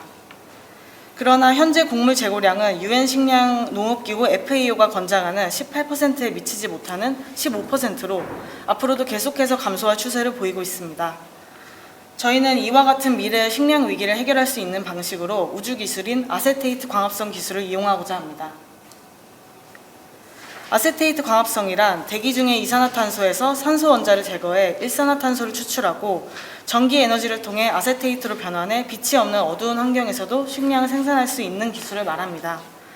이러한 특징으로 인해 이 기술은 현재 우주기술로 활발하게 연구되고 있습니다. 화성으로 이주하는 기간 동안 우주선 안에서 생존하기 위해서 식량은 필수적입니다. 지구에서 우주 정거장까지 450km를 지나 식량을 옮기기 위해서는 1kg당 약 17,400달러가 필요합니다. 지구에서 화성까지의 거리는 7,800만 km로 연간 식량 운송을 위해 필요한 비용은 인당 약 10억 달러에 이릅니다. 그렇기 때문에 우주선 내부에서 자생적으로 식량을 생산해야 합니다. 실제로 스페이스X에서 개발 중인 팔콘 9에서는 6명의 우주 비행사가 30제곱미터 재배 공간으로 하루 1인당 50kg의 식물을 공급할 계획을 세우고 있습니다. 또한 우주선 내부로 들어오는 햇빛의 양은 매우 부족하고 우주 비행사들이 호흡할 때마다 방출되는 이산화탄소로 인해 지구와 같은 대기와 빛 환경을 유지하기 위해서는 많은 비용이 소모됩니다. 이러한 척박한 환경 속에서 빛 없이 이산화탄소를 아세테이트로 변환해 광합성에 이용하는 아세테이트 광합성 기술은 효과적으로 이용될 수 있습니다. 또한 먼 미래의 인류가 지구를 벗어나 새로운 삶의 터전으로 고려하고 있는 화성의 환경은 인류가 생존하기에 적합하지 않습니다. 평균 온도는 영하 53도, 수분 함유량은 14%, 그리고 대기의 95%가 이산화탄소로 이루어져 있기 때문에 식량을 생산하기 위해서는 인공적인 농업 환경을 구축해야 합니다. 흙 없이 뿌리에 영양분과 수분을 분사하는 에어로포닉스 기술을 이용한다면 최소한의 경작 면적과 물로 최대한의 효율적인 식량 생산이 가능할 것이라고 말합니다. 결과적으로 저희는 에어로포닉스 기술과 아세테이트 광합성 기술을 합친 아세테이트 에어로포닉스 광합성 기술이 지구에 도입되었을 때를 상상해 프로젝트를 진행했습니다. 빛과 토양에 대해 자유로워진 상태에서 이루어지는 새로운 형태의 농업이 지구에서 어떻게 그리고 어디에 적용될 수 있는지 알아보고자 합니다. 아세테이트 광합성 기술을 이용한 새로운 형태의 농업이 적용될 사이트로 도시를 선정했습니다. 그 이유는 다음과 같습니다. 첫째, 도심지의 이산화탄소 배출량이 교외 지역의 배출량보다 약 1.5배에서 3배 정도 높은 가운데 도시로의 인구 밀집 현상이 가속화됨에 따라 이산화탄소 배출량 역시 증가할 것으로 예측되기에 이산화탄소를 이용한 아세테이트 광합성 기술은 도시에서 효과적으로 이용될 수 있습니다. 둘째, 교외에서 생산되는 식량을 도시로 운송할 때 소모되는 비용에 대한 문제입니다. 지구에서 우주정거장으로 식량을 운송하기 위해 천문학적인 비용이 필요하듯이 교외 지역과 도시의 물리적 격차를 극복하기 위해선 비용이 발생하고 에너지가 소비됩니다. 특히 채소와 과일을 운송할 때 이산화탄소가 가장 많이 발생하는 것을 알 수 있습니다. 도시에서는 현재 과밀화와 고층화 현상이 계속 진행되고 있습니다. 이로 인해 농업을 위한 수평의 대지는 점점 사라져갑니다. 그렇다면 이를 도시에 어떻게 적용할 수 있을까요? 저희는 이에 대한 가능성을 고층화에 따라 점점 많아지는 수직 공간에서 발견했습니다. 고층화와 고밀화가 진행되며 형성되는 수직의 공간에 아세테이트 에어로포닉스 광합성 기술을 이용한 도시 농업을 실현하고자 합니다. 따라서 저희는 건물 사이 공간 등 도시에서 특별한 용도를 갖지 못하는 수직 공간에 적용이 가능한 새로운 형태의 수직 농업 시스템인 어반 심비오트를 제안합니다. 이는 건물의 수직면에 부착되어 공생하는 수직 농업 모듈 시스템이며 도심 속 방치되는 공간에 용도를 부여하며 도시에 새로운 활력을 제공할 수 있을 것입니다. 먼저 모듈 디자인에 대한 내용입니다. 공간의 형태에 따른 유연한 적응성과 용이한 운반, 그리고 탈착을 위해 모듈형 시스템을 제안합니다. 에어로포닉스 기술의 경우 하나의 공급관을 통해 여러 개의 트레이에 담긴 식물의 양분을 공급하는 방식으로 작동합니다. 그렇기 때문에 모듈별로 양분이 개별 공급되지 않고 모듈이 결합되며 공급관이 연결되어 일괄적으로 양분을 공급할 수 있는 형태를 고려했습니다. 모듈의 종류는 도심 속 2형의 공간을 채울 수 있는 최소한의 형태를 제한합니다. 5개의 모듈 조합을 통해 2형의 공간에도 유연하게 적용이 가능하며 기존의 2차원이었던 모듈 조합을 3차원으로 확장시킬 수 있는 가능성 또한 존재합니다. 각 모듈은 평균적으로 연간 400개 이상의 채소를 생산하며 이것이 조합되어 도시의 빈틈을 채워가며 그 생산량을 기하급수적으로 늘릴 수 있습니다. 모듈 내부의 구성은 분사 노즐이 달린 수도관을 중심으로 식물을 담는 8개의 트레이가 외곽에 배치되고 파이프와 트레이를 보호하는 유리 덮개가 최외곽에 배치되는 방사형의 구성입니다. 모듈 조인트의 경우 내부 부품을 고정하며 서로 다른 모듈들을 연결하는 역할을 합니다. 어반 심비오트 시스템은 수직벽, 비계, 모듈 3가지 레이어로 완성됩니다. 비계는 벽에 부착되어 동선과 구조의 역할을 합니다. 세부적으로 모듈과 비계는 클램프를 통해 서로 연결됩니다. 세 종류의 클램프가 존재하며 이를 통해 안정적인 모듈의 고정이 가능합니다. 또한 심비오트는 자립적인 에너지 시스템을 가집니다. 태양 에너지로 전기 에너지를 생산하며 응집기를 통해 대기 중 이산화탄소를 포집합니다. 변환기를 통해 이산화탄소를 아세테이트로 변환하고 이를 물과 섞어 수증기의 형태로 분사합니다. 이때 아세테이트 광합성 기술은 자연 광합성보다 효율이 약 10배 정도 높아 태양을 통해 얻은 에너지의 잔량을 건물에 환원하는 등 건물과의 공생관계를 취할 수 있습니다. 어반 심비오트는 기존에 이용이 되지 못했던 공간을 활용할 수 있게 합니다. 발길이 닿지 않았던 공간에 새로운 용도를 부여하여 새로운 활력을 제공합니다. 이를 효과적으로 달성하기 위해 이용자들의 휴먼 스케일을 고려하여 이용자들이 세계의 높이에서 접근이 가능하도록 고안되었습니다. 더 나아가 어반 심비오트는 모듈로 구성이 되어 있기 때문에 벽면뿐만 아니라 도시의 곳곳에 적용될 수 있는 가능성이 있습니다. 도로의 가로수를 형상화한 소형의 구조물에서부터 대교 등 대형의 구조물까지 유연하게 적용이 가능합니다. 통합 모듈 시스템은 다양한 배치로 구조물의 수직 벽면에 전략적으로 설치됩니다. 건물의 벽면을 식물로 가득 채워 다채롭게 변화시킵니다. 모듈은 다양한 높이에 걸쳐 있어 다양한 활동 레벨을 만들어냅니다. 이는 어린이부터 성인까지 다양한 연령대의 사람들이 주말 농장과 같이 상호작용을 할 수 있는 잠재력을 갖고 있습니다. 모듈 조합을 통해 가로수를 형상화한 재배 시스템으로도 작용할 수 있습니다. 더 나아가 내부에 조명을 배치하여 이 시스템이 어두운 거리를 밝히는 역할을 할 수도 있습니다. 고가도로나 다리의 측면에 부착하여 대규모 도시농장을 구축할 수 있습니다. 대규모 구조물의 벽면을 활용함으로써 도시 차원에서 식량 생산에 기여할 수 있으며 이로써 도시가 조금 더 지속가능한 방향으로 발전할 수 있습니다. 우주와 지구는 식량을 생산하기 위해 새로운 기술과 경작지를 찾아야 하는 동일한 과제에 당면했습니다.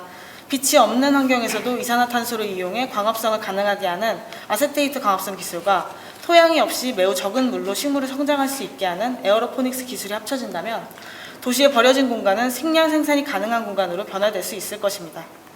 근미래의 지구는 기존의 농업이 주목하지 않았던 환경에서의 식량의 생산이 가능해지며 인간은 식량 위기에서 보다 자유로워질 수 있을 것이라 기대합니다.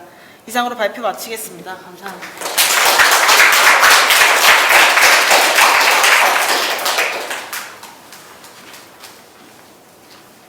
네, 잘 들었습니다. 제가 이 프로젝트 같은 경우는 사실은 이제 이것도 되게 궁금했어요. 그러니까 그 아쿠아포닉스는 알고 있는데 이제 에어로포닉스는 제가 정확한 정보가 사실 없어서 그 되게 궁금했었고. 죄송합니다. 근데 그 범용성이나 그런 부분에서 봤을 때 어쨌든 그 도시 내에 쓰여질 수 없는 그 공간을 다시 전환한다는 부분에서 사실 생산지와 소비지를 굉장히 가깝게 밀착시킬 수 있는 기술이라는 게 굉장히 매력적이었고, 그게 지금 뭐 우주 기술에서는 굉장히 필연적으로 지금 말씀하신 것처럼 필요한데, 그 부분들이랑 오늘 그 리서치가 그 구축화되는 프로젝트로 연결되는 거에 대한 설득력이 굉장히 좋아서 그 부분을 가지고 많이 좀 생각을 했었던 프로젝트예요. 그래서 궁금했던 것 중에 가장 큰 거는 솔직히 말씀드리면 마지막 장면에서 제가 이제 심사할 때도 저건 어떻게 수확하지? 예를 들어 이제 그 생각을 했었어요. 그 전에 이제 그 건물의 이제 배면 쪽에 있는 부분들은 이게 정말 이렇게 알콩달콩한 디테일들도 많이 있고 이렇게 열고 뭐 다 저건 어떻게 하는 걸까라는 게 솔직히 말씀드려서, 근데 그거가 구체적인 방법론은 없어도 사실 상관없어요. 왜냐면 이게 그런 디테일한 솔루션을 중심으로 뭔가 그 가치를 논하는 자리는 아니기 때문에 그냥 제 궁금증이었어. 마지막에 저거는 어떻게 그 수확하는 걸까? 일단은 캐주얼한 질문은 그거 하나를 먼저 답변해 주셔도 될 것 같아요. 수확 안 해도 상관없고.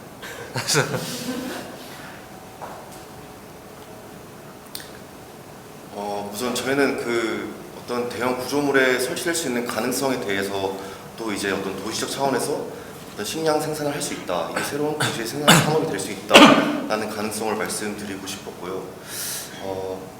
어쨌든 이런 대형 구조물에 붙는 형식 자체도 건물에 붙는 것과 마찬가지로 이제 동선이 같이 이제 구비가 되어 있습니다. 그렇기 때문에 우선 접근은 가능하지만 저희가 구체적인 어떤 수학에 대한 부분까지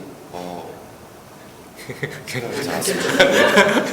미안해, 내가 약간 뭐지? 약간 장난치듯이 사실 물어본 거고 뭐 수학 안 해도 상관없다고 생각해요. 왜냐면은 경관으로도 쓸 수 있는 부분도 분명히 있을 거고, 그 다음에 하지만 전반적인 전제 자체에서 사실 저한테 되게 중요했던 거는 그 도시가 고밀화되면서 음영 지역이 굉장히 많이 생기는 부분에 대한 부분이 가장 활발한 생산지로 전환될 수 있다라는 부분이 사실은 이 프로젝트의 가장 매력적인 부분이거든요. 그러니까 방금 한 질문은 그냥 조크.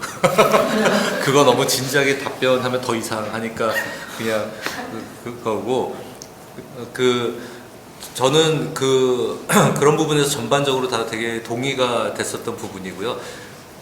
그냥 이건 요거는 이제 기술적으로 조금 궁금한 부분은 사실은 이 모듈이 있어서 이게 3차원적으로 하면서 도시 내 어떤 환경에서도 얘가 이제 만들어 갈 수 있다. 그 로직 자체도 충분히 다 공감할 수 있고, 다만 제가 좀 궁금했었던 부분은 근데 식물의 생장의 방향이라는 거에 대한 건데, 그러니까 우리가 화분을 거꾸로 매달아 놔도 얘는 위로 자라게 되어 있거든요. 그러니까 근데 그거는 이제 어떻게 보면 광합성이라는 거에 대한 그 빛 때문에 이제 중력을 거스르고서라도 이렇게 거꾸로 매달아도 그렇게 자라는데, 그러면 혹시 알고 계실 것 같아서 우주에서는 사실 중력의 방향도 없고 에어라는 걸로 해서 어떻게 보면 등분포로 그런 환경을 만들어 줬을 때 이 생장의 방향 같은 게 어떻게 될까?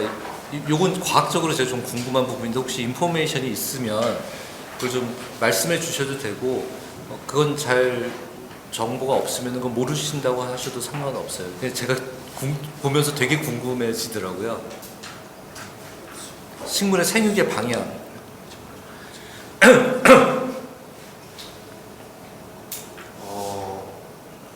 일단 현재 이 에어로포닉스 아세테이트 기술이 굉장히 초기 단계에 있어서 어떤 그런 작물의 종류에 대한 내용들이나 그런 것들은 아직 밝혀진 게 없는 상황이고요.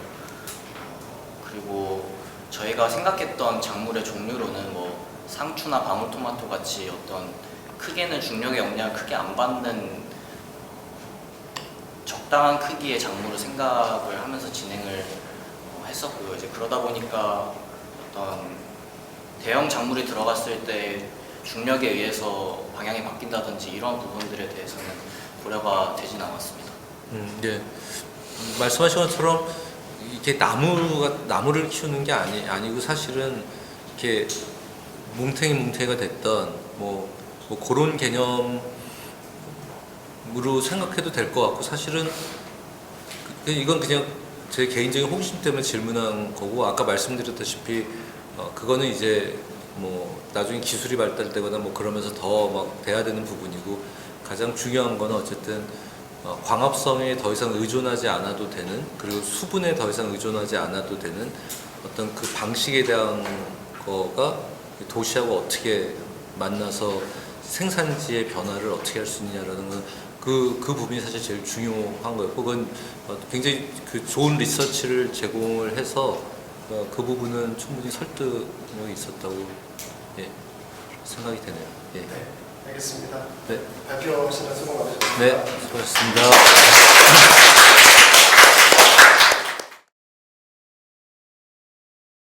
리더 메타팀 발표 시작하겠습니다. 저희는 신앙의 시대, 근미래, 먼미래까지의 3가지의 시나리오를 가지고 메타버스와 현실 세계의 접점을 주제로 하여 이 프로젝트를 진행했습니다. 먼저 메타버스와 신앙의 만남입니다. 신앙의 시대, 우주라는 미지의 공간으로 우리는 나아가게 됩니다. 하지만 미지의 공간에서는 한정된 자원, 그리고 공간, 인력이라는 난관에 부딪히게 됩니다. 이 험난한 과정 속에서 우주인들에게 필요한 것으로 저희는 메타버스를 떠올렸습니다. 메타버스의 가상현실을 통해 탐사해야 할 행성에 대해서 사전에 시뮬레이션을 해볼 수도 있고 증강현실을 통해 지구와의 통신으로 인력을 보충할 수도 있습니다. 무엇보다 그리운 고향 지구를 우주에서도 느낄 수 있게 될 것입니다. 메타버스에 대해서는 아직 뚜렷한 정의가 내려지지는 않았지만 현재까지 정의된 바에 의하면 가상현실을 의미합니다. 이 가상현실이 현실 세계와 상호작용하는 정도에 따라 AR, XR, 그리고 VR 등으로 나뉩니다. 그중 오른쪽 이미지에서 두 번째 이미지는 가상의 정보가 현실 세계의 정보를 수용하여 사용자에게 나타나는 XR 방식입니다. XR과 같이 혼합 현실을 구현하기 위해 현재 많은 연구가 진행되고 있습니다. 나사 역시 훈련과 임무에 적용하기 위해서 관련된 연구를 진행하고 있습니다. 메타버스가 적용되는 방식은 먼저 슬램을 통해서 공간 매핑을 하게 됩니다. 카메라와 레이저 센서를 이용하여 공간에 대한 정보를 인식하는 과정입니다. 슬램을 통해 수집한 정보는 3D 데이터로 변환되어 메타버스 플랫폼에 저장됩니다. 플랫폼 상에서 이용자들은 자신이 만든 3D 모델 데이터를 업로드할 수 있습니다. 이후 HMD, AR 글래시스와 같은 기기를 착용하는 방식으로 가상현실에 참여하게 됩니다. 내용을 진행함에 있어 저희는 마지막 단계인 기기가 현재의 스마트폰처럼 필수품의 존재로 발전한 근미래의 시점으로 가정을 하고 진행했습니다. 메타버스가 신앙의 시대에서 적용되는 4가지의 시나리오를 구성해 보았습니다. 먼저 우주가 가진 특징인 활동 가능한 영역이 제한된 공간이라는 점입니다. 한정된 공간인 내부에서 벗어나 가상 세계를 통해 또 다른 공간을 느낄 수 있으므로 공간적인 한계를 넘어설 수 있습니다. 또한 외부에서 수리를 해야 하는 상황이 발생했을 때 변수를 줄이기 위해 메타버스를 통해 수리 방법을 사전에 테스트해 볼 수도 있습니다. 뿐만 아니라 우주는 아직 탐사가 진행되지 않은 미지의 공간입니다. 따라서 대상 공간의 환경을 메타버스 플랫폼에 구현할 수 있습니다. 이를 활용해 훈련이나 시뮬레이션 등 다양한 상황에 적용시킬 수 있을 것입니다. 또한 신항해의 시대에서 모든 것을 갖출 수는 없습니다. 따라서 항해 중에는 한정된 인적 자원만 존재하게 됩니다. 이때 발생하는 의료와 같은 긴급 상황에 지구와의 의사소통을 더 효율적으로 할 수 있도록 도울 것입니다. 이러한 메타버스는 신항해에서 활용될 뿐만 아니라 일상에서도 활용될 것입니다. 우리는 AR을 통해 쇼룸에 가지 않고도 상품을 볼 수 있을 것입니다. 또한 XR을 통해 지구 반대편에 있는 직장을 다니게 될 경우 메타버스 속 자신의 아바타가 회사의 증강현실로 구현될 수 있습니다.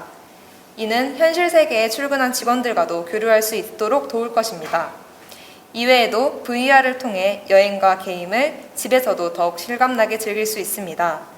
메타버스와 일상의 만남은 우리의 삶을 조금 더 윤택하게 만들어줄 것입니다. 이러한 만남은 건축에도 찾아올 것입니다. 메타버스와 건축의 만남에 대해 생각하며 먼저 근미래의 시점에서 기존 공간과의 만남을 생각했습니다. 이에 따라 기존의 공간과 메타버스가 만나는 5가지 시나리오를 구상했습니다. 유휴 공간을 활용한 가상 녹지의 조성, 건축 유산의 보존 방법, 고가 차도의 디자인, 주거 공간의 확장과 건물 인면에서의 적용까지 다양한 스케일의 범위에서 탐구를 진행했습니다. 탐구에서만 그치는 것이 아닌 실제적인 사이트에 적용해 보고자 했습니다. 사이트에 적용하는 과정을 거치며 시나리오의 적용 가능성을 검증해 보았습니다. 기존의 공간에 적용되는 메타버스를 가장 효과적으로 보여줄 수 있는 장소로 서울역과 시청역 일대를 선택했습니다. 이 일대에 위치하고 있는 요소를 활용하여 다양한 스케일의 관점에서 시나리오를 구체화시켰습니다. 첫 번째는 건물 옥상과 주차장의 유휴 공간을 활용해 가상 녹지를 만드는 시나리오입니다. 이 공간은 사용할 때 외에는 비워져 있는 공간입니다. 이러한 점을 활용해 가상으로 녹지를 조성하고자 했습니다. 공간의 본래 목적으로 사용될 때에는 녹지가 사라지며 원래 모습으로 보입니다. 사이트 내에 위치한 많은 빌딩과 빌딩 앞 주차장에서 사람들은 도시 속 녹지를 만날 수 있습니다. 두 번째는 건축 유산의 보존입니다. 도시가 발전함에 따라 사라지는 건축 유산들을 가상으로 보존하는 시나리오입니다. 특히 사이트 내에 위치한 숭례문에서 이어지는 사라진 성곽의 흔적에 집중했습니다. 과거 소이문터였던 모습을 복원시켜서 메타버스를 통해 보여줄 수 있습니다. 또한 사이트 내에 위치하고 있는 철거되는 힐튼 호텔 역시 철거 전 3D 스캔 등의 기술을 거친다면 가상 속에서 보존할 수 있습니다. 사용자가 원하는 경우 과거의 모습을 만나는 것을 가능하도록 해줍니다. 세 번째는 고가 차도의 디자인을 적용시키는 시나리오입니다. 사이트 내를 가로지르고 있는 서소문 고가 차도와 서울로 7017 등 도시 한복판을 가로지르는 고가 차도는 교통량을 수용하기 위한 기능적 목적에 충실한 형태를 지니고 있습니다. 여기에 가상의 디자인을 입혀 도시의 미관적 기능을 수행하도록 하는 방법입니다. 이는 가상의 데이터이기에 사람이 직접적으로 관리하지 않아도 된다는 장점이 있습니다. 고가 차도로 인해 발생하는 유휴 공간이나 차도 자체에 적용시켰을 때 새로운 도시 경관을 만들어낼 수 있습니다. 마지막은 주거 공간의 확장 시나리오입니다. 과거에 비해 우리는 많은 시간을 집 안에서 보내게 되었습니다. 이때 메타버스를 활용하여 외부와의 상호작용을 이루고자 했습니다. 왼쪽의 이미지처럼 외부와의 의사소통을 더욱 효과적으로 할 수 있고 오른쪽의 이미지처럼 주거 공간 내부 안에 있지만 바깥을 나간 듯한 효과도 간접적으로 체험할 수 있습니다. 한정된 공간 안에서 메타버스를 통해 무한히 확장될 것입니다. 메타버스를 통해 보는 세상은 전과는 다른 모습일 것입니다. 사람들은 감각을 통해서 정보를 인지하고 받아들입니다. 그중 시각의 비중은 77%로 높은 비중을 차지합니다. 따라서 시각적인 요소가 많은 메타버스는 공간을 인지하고 경험하는 데에 있어 많은 영향을 끼칠 것입니다. 또한 기존의 공간에 적용되는 근미래의 시나리오 외에도 메타버스를 수용한 건축의 새로운 유형이 나타날 것이라는 시나리오를 제안합니다. 첫 번째는 트러스 구조를 활용한 기둥이 없는 무주 공간입니다. 넓은 공간 안에서 메타버스를 활용해 가상으로 구획을 할 수 있습니다. 실질적인 설치와 철거 과정이 필요하지 않기 때문에 내부 공간을 쉽게 변경할 수 있습니다. 이는 공간에 요구되는 것들을 즉각적으로 대응할 수 있다는 점이 있습니다. 아래에 그려진 상세도와 같이 트러스 구조를 활용하여 무주 공간을 만들 수 있습니다. 이러한 공간에서는 다양한 프로그램을 담아낼 수 있습니다. 왼쪽의 이미지처럼 전시를 하는 경우 해당하는 내용에 맞추어 자유롭게 전시 공간을 조성할 수 있습니다. 또한 오른쪽의 이미지처럼 내부의 디자인 역시 자유롭습니다. 전시되는 물품 역시 가상으로 조성이 가능하기 때문에 기존의 물리적인 제약에서 비교적 자유롭습니다. 무주 공간과 메타버스의 상호작용으로 사람들은 무수히 많은 공간을 경험하게 될 것입니다. 두 번째는 모듈화된 가설 구조물입니다. 메타버스는 가상의 세계로 무한한 확장성을 지니고 있지만 적용되는 건축 공간은 쉽게 변형이 어렵기 때문에 제약으로 작용할 수 있습니다. 이에 대한 해결책으로 기둥과 보, 슬래브만으로 이루어진 최소한의 건축물을 제한합니다. 이러한 가설 구조물은 아래의 상세도와 같이 모듈과 모듈 사이의 접합이 자유롭습니다. 따라서 요구되는 가상 현실을 담아내는 공간으로 변형이 가능합니다. 이미지에서 보이는 것처럼 형태에 있어 정형화된 형태가 아닌 비교적 자유로움을 얻을 수 있습니다. 이는 메타버스의 무한한 확장성이라는 점을 극대화시킬 수 있는 요소입니다.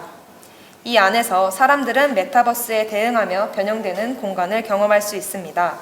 앞서 말했던 무주 공간이 제한된 면적 내에서 다양한 공간을 제공하는 경우라면 이번 가설 모듈 구조물은 여러 규모의 면적에서 다양한 공간을 제공하게 됩니다. 마지막은 기능적인 역할에 집중한 친환경적인 인면입니다. 건물의 인면에 새로운 기능을 부여하는 방법을 생각해 보았습니다.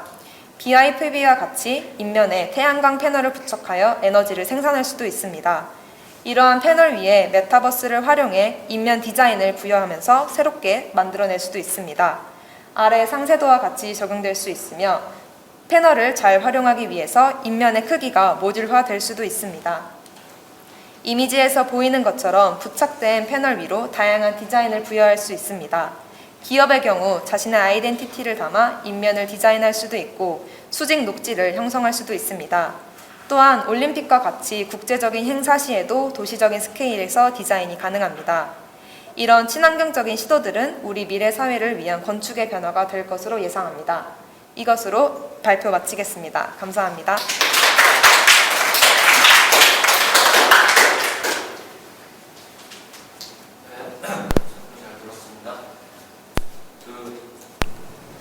이 프로젝트를 봤을 때 제가 도전받았던 부분이 뭐였냐면은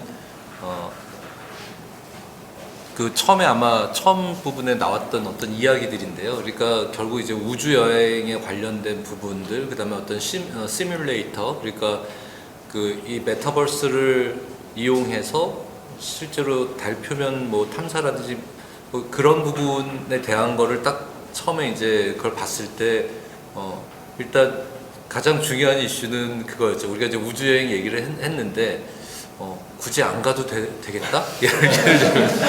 무슨 얘기인지 아시겠죠? 어떻게 보면 약간 대전제에서 도전받는 부분이 하나 있었어요. 그러니까 인간을 보내기 위해서 이 엄청나게 많은 그 기술들에 막 그거를 하고 있는데 사실 아바타라는 표현도 썼지만 로보트 를 그냥 보내고 우리는 똑같은 체험을 그냥 지구상에서 할 수 있다면은 그 중간 단계의 생명체를 보내기 위했던 그 많은 노력의 상당 부분은 절감될 수도 있겠는데 라는 생각을 했었었고, 그래서 이게 좀 챌린징하다 그 부분에서 어떻게 보면은. 근데 막 지구가 정말 너무 피폐해져서 물리적으로 살 수 없는 환경이 돼서 사실 이주에 대한 개념으로서의 어떤 지금까지 그게 있지만, 그렇지 않은 단계라면은 가지 않고도 할 수 있는 방법에 대한 얘기가 여기서의 기본 전제로 깔려 있다는 게 일단은 좀 흥미로웠어요. 그래서 그런 다음에 그 기술을 통해서 이제 그 현실 세계의 응용 또는 근미래의 응용을 하기 위한 그 과정을 그거 이제 풀어내는 그 다양한 애플리케이션을 보여주셨단 말이에요. 그래서 그 부분도 상당히 많은 공감을 하고 있고, 결국은 이제 인터페이스의 문제에서 이거를 어디까지 볼까, 이게 하나 있거든요. 그러니까 우리가 그 고글을 쓰고 계속 다닐 수는 없다. 그래서 이제 구글 글래스라고 그러죠. 그래서 안경, 아마 컨택 렌즈도 나오겠죠. 그건 또 다 마찬가지로 기술의 발전으로 아니면 컨택 렌즈도 없어질 수도 있을 거라고 봐요. 왜냐면 결국은 시신경에서 바꿔주면 되는 거니까 굳이 시신경에 오기 전에 바꾸는 게 아니라 들어온 거를 시신경에서 바꾸면 되니까 그런 차원에서 아무것도 안 쓰고도 볼 수 있다라는 가정이 충분히 가능할 거라고 보고 있고, 그래서 우리가 근데 이런 기술을 논하면서 결국에 우리가 가장 마지막에 상충되거나 고민하게 되는 부분 중에 하나가 아마 비슷한 질문들을 좀 던졌던 것 같은데, 그러니까 개인이냐 아니면 집단이냐, 그러니까 개인의 선택이냐 집단의 선택이냐, 그 개인과 사회하고의 관계성에 대한 게 굉장히 여러 가지 인문학적 관점에서 검토가 돼야 되는 게 많을 것 같은데, 여기도 딱 그런 느낌이 드는 마지막 부분이, 이게 뭐 잘못됐다는 게 아니에요. 저는 그 크리틱하는 게 아니라 궁금한 거 대화를 하는 거니까, 예를 들면 이제 그 자기가 보는 세상은 자기가 결정할 수 있는 거죠. 그죠? 그리고 이제 여러 가지 질문을 던지셨어요. 그러니까 건축은 어떻게 바뀔까? 왜냐면 물리적으로 건축이 갖고 있는 기능은 어떻게 보면 가장 근본적인 문제로 회귀할 수도 있겠죠. 비를 피하고 외부 환경으로부터 우리를 보호해주는 딱 거기까지만 건축이 하고, 나머지는 새로운 건축, 가상의 건축인데, 우리는 매일 아침에 여러분들이 일어나서 읽는 뉴스가 다 알고리즘에 의해서 돼 있고, 여러분들은 그걸로 세상을 보잖아요, 이미. 그러니까 자기가 아침에 일어나서 봐야 되는 세상도 시각적으로 그렇게 결정할 수 있는 거죠. 굉장히 흥미롭기도 하고, 이제 그랬을 때 나올 수 있는 현상에 대한 담론은 정말 학회를 몇 개를 열어도 결론이 안 나겠지만 굉장히 챌린징한 이야기예요. 사실 그 부분이 되게 개인이 선택할 수 있는 세상의 문제가 하나 있고, 또 하나는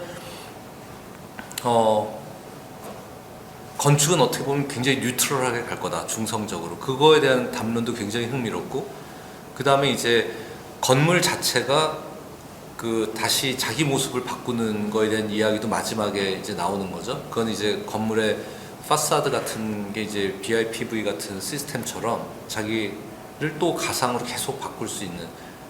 근데 그거는 아마도 개인이라는 게 아니라 다른 관점에서의 그거거든요. 이게 같은 PT에서도 결국 두 개가 되게 상충하는 세계가 두 개가 있어요. 이게 잘잘못이 아니라 그 지점에 대해서 어떻게 생각하시는지 좀 어렵나? 근데 어쨌든 굉장히 궁금해요. 굉장히 중요하고. 네. 기본적으로 저희가 진행함에 있어서 개인이 선택할 수 있는 영역이 있고, 이제 고정되어 있는 영역이 있다라고 생각을 했어서, 예를 들어서 지금 말씀해주신 BIPV가 적용되는 경우에는 개인이 선택을 해서 그 인면을 바라보는 게 아니라 기업이 선택을 했을 때 우리는 이러한 디자인을 보여줄 것이다 라고 한다면은 그런 디자인을 보아야 하는 것이고, 만약에 아까 건축유산의 보존과 같은 경우에는 실제 환경과 겹치는 부분들이 있기 때문에 사람이 개인이 그곳에 가서 내가 이 부분에 대해서 과거의 맥락을 한번 보고 싶다라고 했을 때 선택해서 볼 수 있는 그런 두 가지의 영역이 공존할 수 있다라고 저희는 생각하고 진행했었습니다. 예.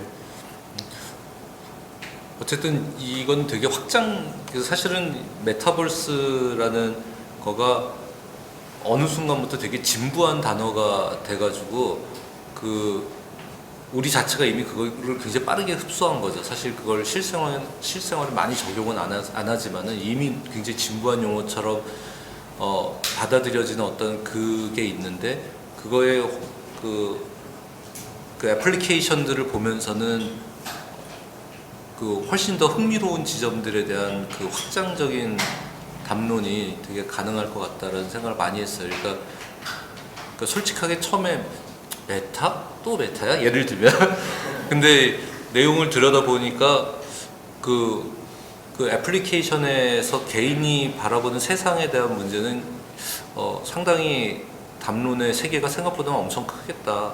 우리가 보는 그냥 기구 쓰고 하는 그거 이상의 정말 굉장히 많은 거, 그리고 우주여행이 생각보다는 실제 가지 않아도 되겠다라는 거에 대한 굉장히 챌린징한 부분이었던 것 같아요.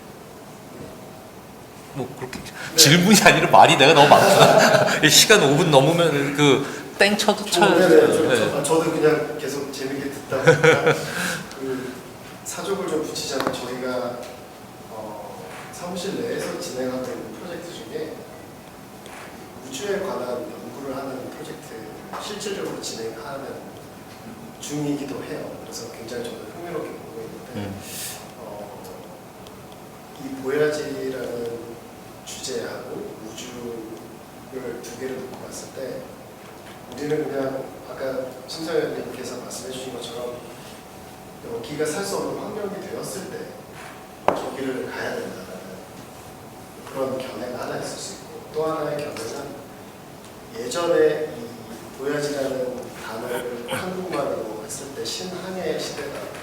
이러면 항해를 처음에 왜 하게 됐는지 역사적으로 돌이켜보면 개척 또는 점령 이런 그런 쪽에 목적들이 있었기 때문에 그런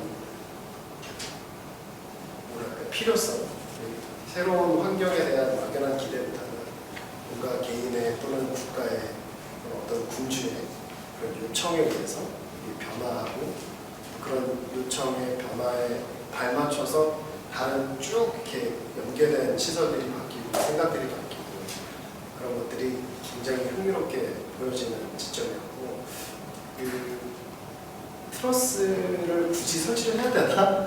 메가 트러스라는 게 필요한가? 라고 그냥 발표를 보면서 생각을 했다가도 또 저런 게 없으면 저 공간에서 저런 행위가 일어난다는 암시조차도 없다라는 또 그런 한계들이 같이 공존하고 있는 발표인 것 같아서 굉장히 개인적으로 흥미롭게 봤습니다. 네, 수고 많으셨고요. 네.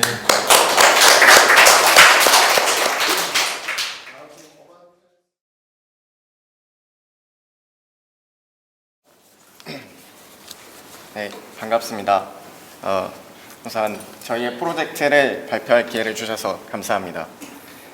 제안을 소개하기 앞서 이제 우리는 기술을 만들었고 또 기술이 만들어낼 세상에 대해 진단해야 합니다. 기술의 발달은 인류의 번영을 이끌었고 인구는 지속적으로 증가하고 있습니다. 특히 매스미디어에서 전달하는 인류의 미래는 폭발적으로 증가하는 인구로 가득 찬 지구의 모습을 그려내고 있습니다. 그러나 그들의 우려와 달리 조금 더 먼 미래에는 인구 감소로의 특이점을 맞이하고 도시의 팽창은 멈춥니다. 이는 선진국만의 문제는 아니며 인도나 동남아시아와 같은 개발도상국 역시 충분한 시간을 두고 기술적 특이점에 도달했을 때 같은 현상이 발생합니다. 한국의 상황은 이미 이 문제에 대해 심각하게 받아들이고 있습니다.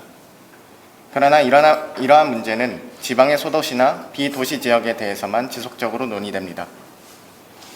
저희가 집중하고자 하는 부분은 기술적 번영의 상징인 메가시티가 인구 감소에 유연하게 대응할 수 있는가이며 이에 대한 제안을 하고자 합니다. 다가올 미래의 기술적 특이점에 도달한 강남은 저희에게 좋은 실험 장소입니다. 사이언스 픽션에 나올 법한 도시와 기계로 이루어진 행성은 아주 비현실적인 이야기는 아닐 것입니다. 인류는 끝을 모르고 도시의 팽창을 만들어내고 있습니다. 푸른 행성, 지구가 도시의 아스팔트와 콘크리트로 뒤덮인 도시 행성으로 개조되는 것처럼 말이죠. 이주하는 도시민과 남겨진 인프라스트럭처와 건물들, 자연을 대신하여 도시로 뒤덮인 지구는 생태계의 순환마저 멈춰가고 있습니다. 저희의 제안은 이렇습니다. 도시 팽창 이후 소멸하고 있는 대도시 강남을 하나의 도시 행성으로 인식하고 오늘날 우주 식민지화에 필요한 기술을 활용하여 도시를 테라포밍하고자 합니다. 서울의 강남은 유동인구가 가장 많은 지역입니다. 도시 소멸과는 거리가 먼 지역이나 강남 개발의 영향이 주변 도시의 쇠락을 가속화한 것처럼 근미래의 메가시티의 소멸이 비현실적이라고 보기는 어렵습니다. 도시 행성을 탐사하는 관점에서 도시의 지형은 빌딩, 협곡과 산맥으로 이루어진 험준한 지형을 가지고 있습니다. 우리가 기존에 알고 있던 교통 시스템, 지하철과 도로에서 지형을 따라 물이 흐르고 때에 따라 잠기기도 합니다. 그리고 빌딩 산맥 사이로는 강한 바람도 불고 있습니다. 강남 개발 이후 메탄과 이산화탄소 발생량이 지속적으로 증가하고 있고 발생한 대기 오염 물질은 마천루에 의해 둘러싸인 도시적 지형으로 인해 배출되지 못합니다. 팽창한 도시의 인프라는 오목한 원지형에 흐르는 계절성 폭우를 처리하지 못하고 침수 피해가 증가하고 있습니다. 대도시의 팽창과 소멸이 진행되고 기후 변화 또한 가속화됨에 따라 도시의 구성과 기후가 변하게 됩니다. 예측 불가능한 변화에 대응하기 위한 도시 체계를 구축하여 에너지 및 생태 순환 시스템으로 이용하는 도시 테라포밍의 과정을 소개해 드리겠습니다. 테라포밍 시스템은 도시 인프라를 활용하는 것을 주안점으로 삼아 기술을 특정하였습니다. 도시의 건조 환경을 개조하는 압축기와 탄소 포집 및 인공 광합을 통해 에너지를 즉각 저장하고자 하며 기존 자연이 담당하던 생태순환 시스템과 에너지 합성 등의 기술이 기술적 한계를 극복한 때를 상정하고자 합니다. 테라포밍 시스템은 크게 세 가지입니다. 도시 공간을 개조하고 생태를 순환하고 자동화 물류 운반 시스템을 구축하는 것입니다. 이러한 시스템들이 도시 지형에 안착하며 도시는 장치로 이루어진 하나의 유기체로 작동합니다. 해당 기술들은 도시 공간에서 유기적인 메커니즘을 이룹니다. 자연 생태계가 담당하던 부분을 인공물로 재구성하고 강남의 지형은 생태 시스템을 모방해 도시 환경을 에너지로 전환합니다. 또한 건물의 특성에 따라 도시 마스터 플랜은 열 교환 장치로 이용합니다. 이러한 테라포밍 시스템은 도시 공간 전역에 걸쳐 작동하게 됩니다. 지상의 장치들은 건물의 구조체에 달라붙어 기생하게 됩니다. 강남의 대도시에 구축된 건조 환경과 기반 시설들은 도시를 유지시키지만 이는 또한 도시 밀도를 포화 상태로 만들었습니다. 저희는 포화 상태인 도시를 허물고 재건하는 방식 대신 도시의 테라포밍 장치가 기생하도록 만들었습니다. 콘크리트 벽식 구조의 높은 축열 성능을 활용하여 지상과 지하를 이동하며 열자전과 교환 장치로 사용하고 라멘 구조의 자유로운 공간은 방열과 열교환 그리고 순환 장치를 기생시켜 하나의 시스템을 만듭니다. 건물의 스킨과 구조, 코어의 인공광합 장치를 결착하여 대기오염 물질을 에너지로 전환합니다.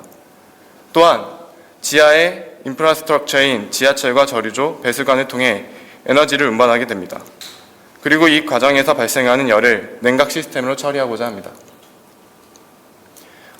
도시의 지상과 지하를 매개하는 장치들이 도시적 지형에 안착된 결과 도시의 경관은 다시 재구조화되게 됩니다.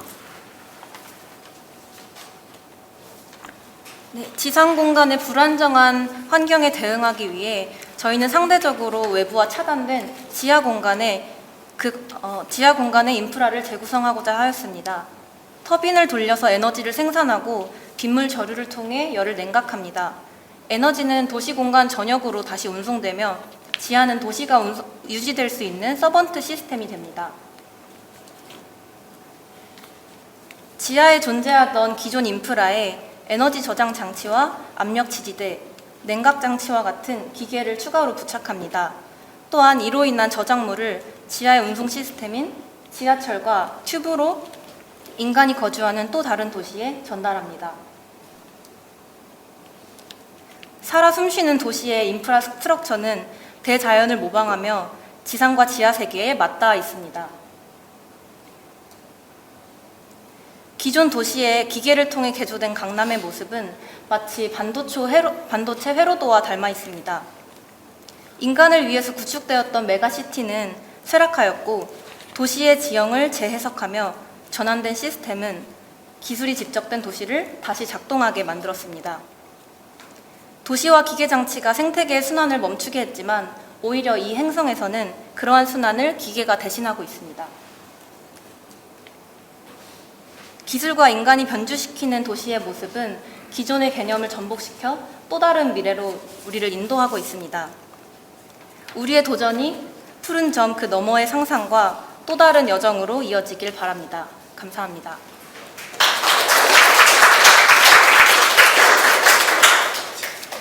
발표 시간이 좀 남았는데 더 하시고 싶은 말씀 없으세요? 그러면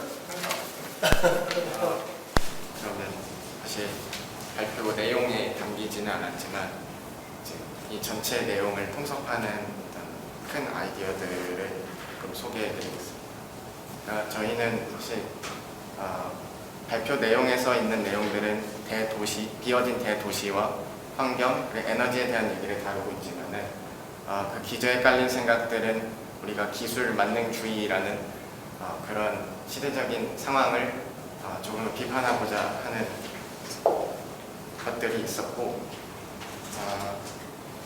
그리고 동시에 테라포밍이라는 말 자체를 보면은 테라와 포밍, 그러니까 지구화라는 단어인데 역설적이게도 우리가 우주 기술에 쓰는 테라포밍 자체는 이런 초연한 행성에 기계 장치를 부착시켜서 지구와 같은 모습으로 만드는 점들이 되게 신선하게 다가왔다고 생각을 했습니다. 이 정도로. 중요한 말씀을 해주셨네요.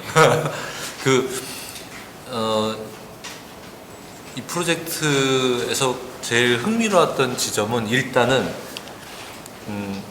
그 좋은 걸 얘기하는데 방금 그 얘기를 하시니까 이제 이해가 가는데 우리 잘 살아보세요. 그리고 좋은 걸 얘기하는데 가장 디스토피아적인 느낌이 나는 게 굉장히 매력적이었어요. 그러니까 그리고 그러니까 밝은 미래라고 보기에는 왠지 좀 암울한, 근데 표현도 일부러 그렇게 하신 것 같기도 하고 비판적으로 얘기를 하는, 굉장히 역설적이잖아요. 그러니까 화성에 우리가 뭘 하자고 할 때, 달에 뭘 하자고 할 때 사실은 이제 생존의 문제가 해결되는 게 가장 중요하기 때문에 사실 어느 정도의 기계화를 통해서 그 세팅을 하게 되는, 우리가 나무부터 심을 수는 없는 거니까. 그러니까 그런 부분에 대한 거가 일단 되게 매력적인 부분이 있었어요. 그러니까 굉장히 좀 역설적인 어떤 개념이었고, 근데 동의가 충분히 되면서도 이 강남을 일단 잡았는데 그러니까 이게 기계화가 된다는 의미는 이제 결국은 지금 현재의 건물이나 도시는 물론 도시 전체를 관장하는 시스템이 있기는 한데 건물 자체는 사실 각자 도생이잖아요. 각자 도생인데 그거를 어떤 디스트릭을 정해놓고 그 유기적으로 서로 영향을 주고 받거나 어디서 뭘 생산한 게 이쪽으로 오고 하는 어떤 전반적인 그 기계 같은 시스템으로 한 구역을 묶었다는 게 이제 여기에 좀 핵심 어떤 그 접근으로 봤었어요. 그래서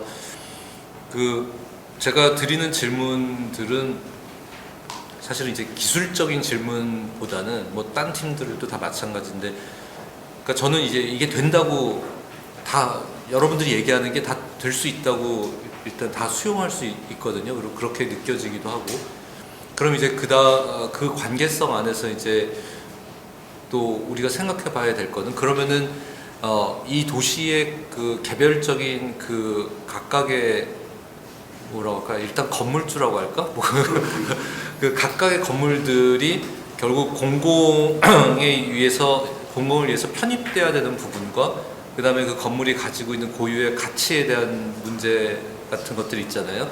이게 전체적인 기계로서 작동을 하려면 누구는 톱니가 돼야 되고 누구는 뭐 나사가 돼야 되고 각자의 역할을 해줘야지만 전체가 사는데 여기서 그런 어떤, 그럼에도 불구하고 개인이라고 하는 가치에 대한 문제가 그건 하나의 건물이라고 봐도 좋고요. 그게 어떤 방식으로 공존할 수 있을까라는 부분이 굉장히 챌린징한 부분인 것 같아요. 그러니까 시스템적으로는 얘기한 것처럼 어디서는 빗물만 받고 어디서는 이 구조상 여기는 그 에너지를 쏴주는 게 더 좋을 수 있고 어디는 더 이걸 보내주는 거, 열을 킵하는 거, 각각의 건물의 특성에 따라서 그런 걸 우리가 전체적인 시스템이 돌아가게 하기 위해서는 이렇게 가자라고 정할 수는 있다고 보고, 그럼 그것도 결국 그 집단에 대한 부분과 그 개인에 대한 부분에 상충되는 것들을 어떻게 조율할 수 있을까? 이 프로젝트도 그거에 대해서 굉장히 중요한 질문을 던지는 것 같아서 그 부분이 좀 생각하시는 바가 있으시면 얘기해 주시면 좋을 것 같습니다.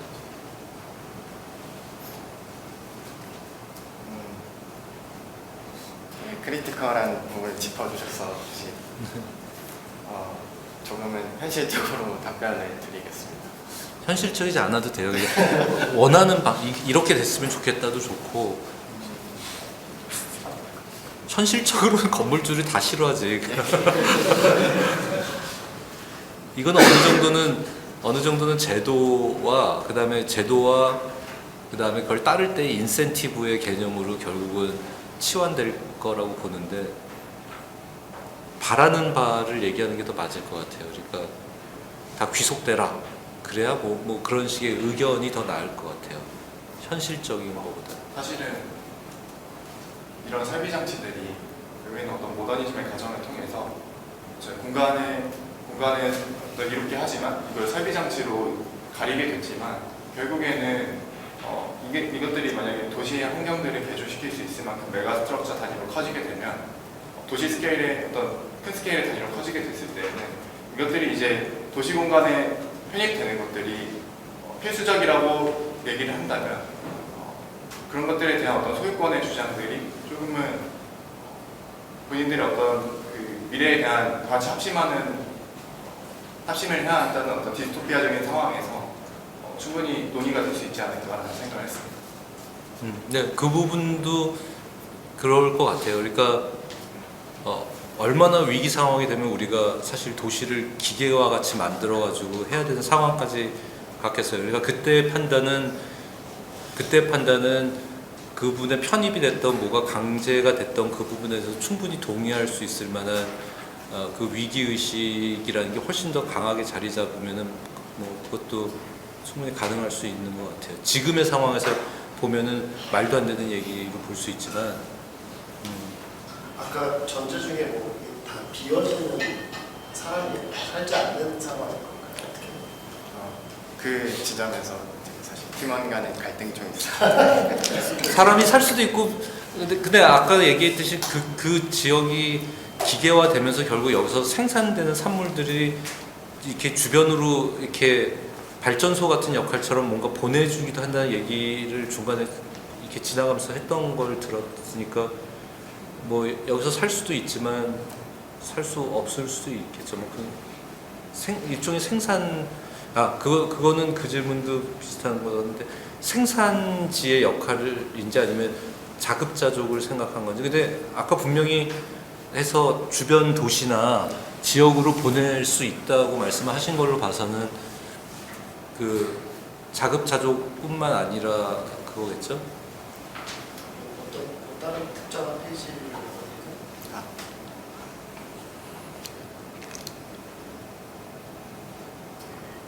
전체 시스템 상에서는 이제 이 메커니즘을 통해서 생성된 에너지나 그런 부산물들이 다른 사람이 거주하는 도시로 이제 이동한다는 내용이 맞고요.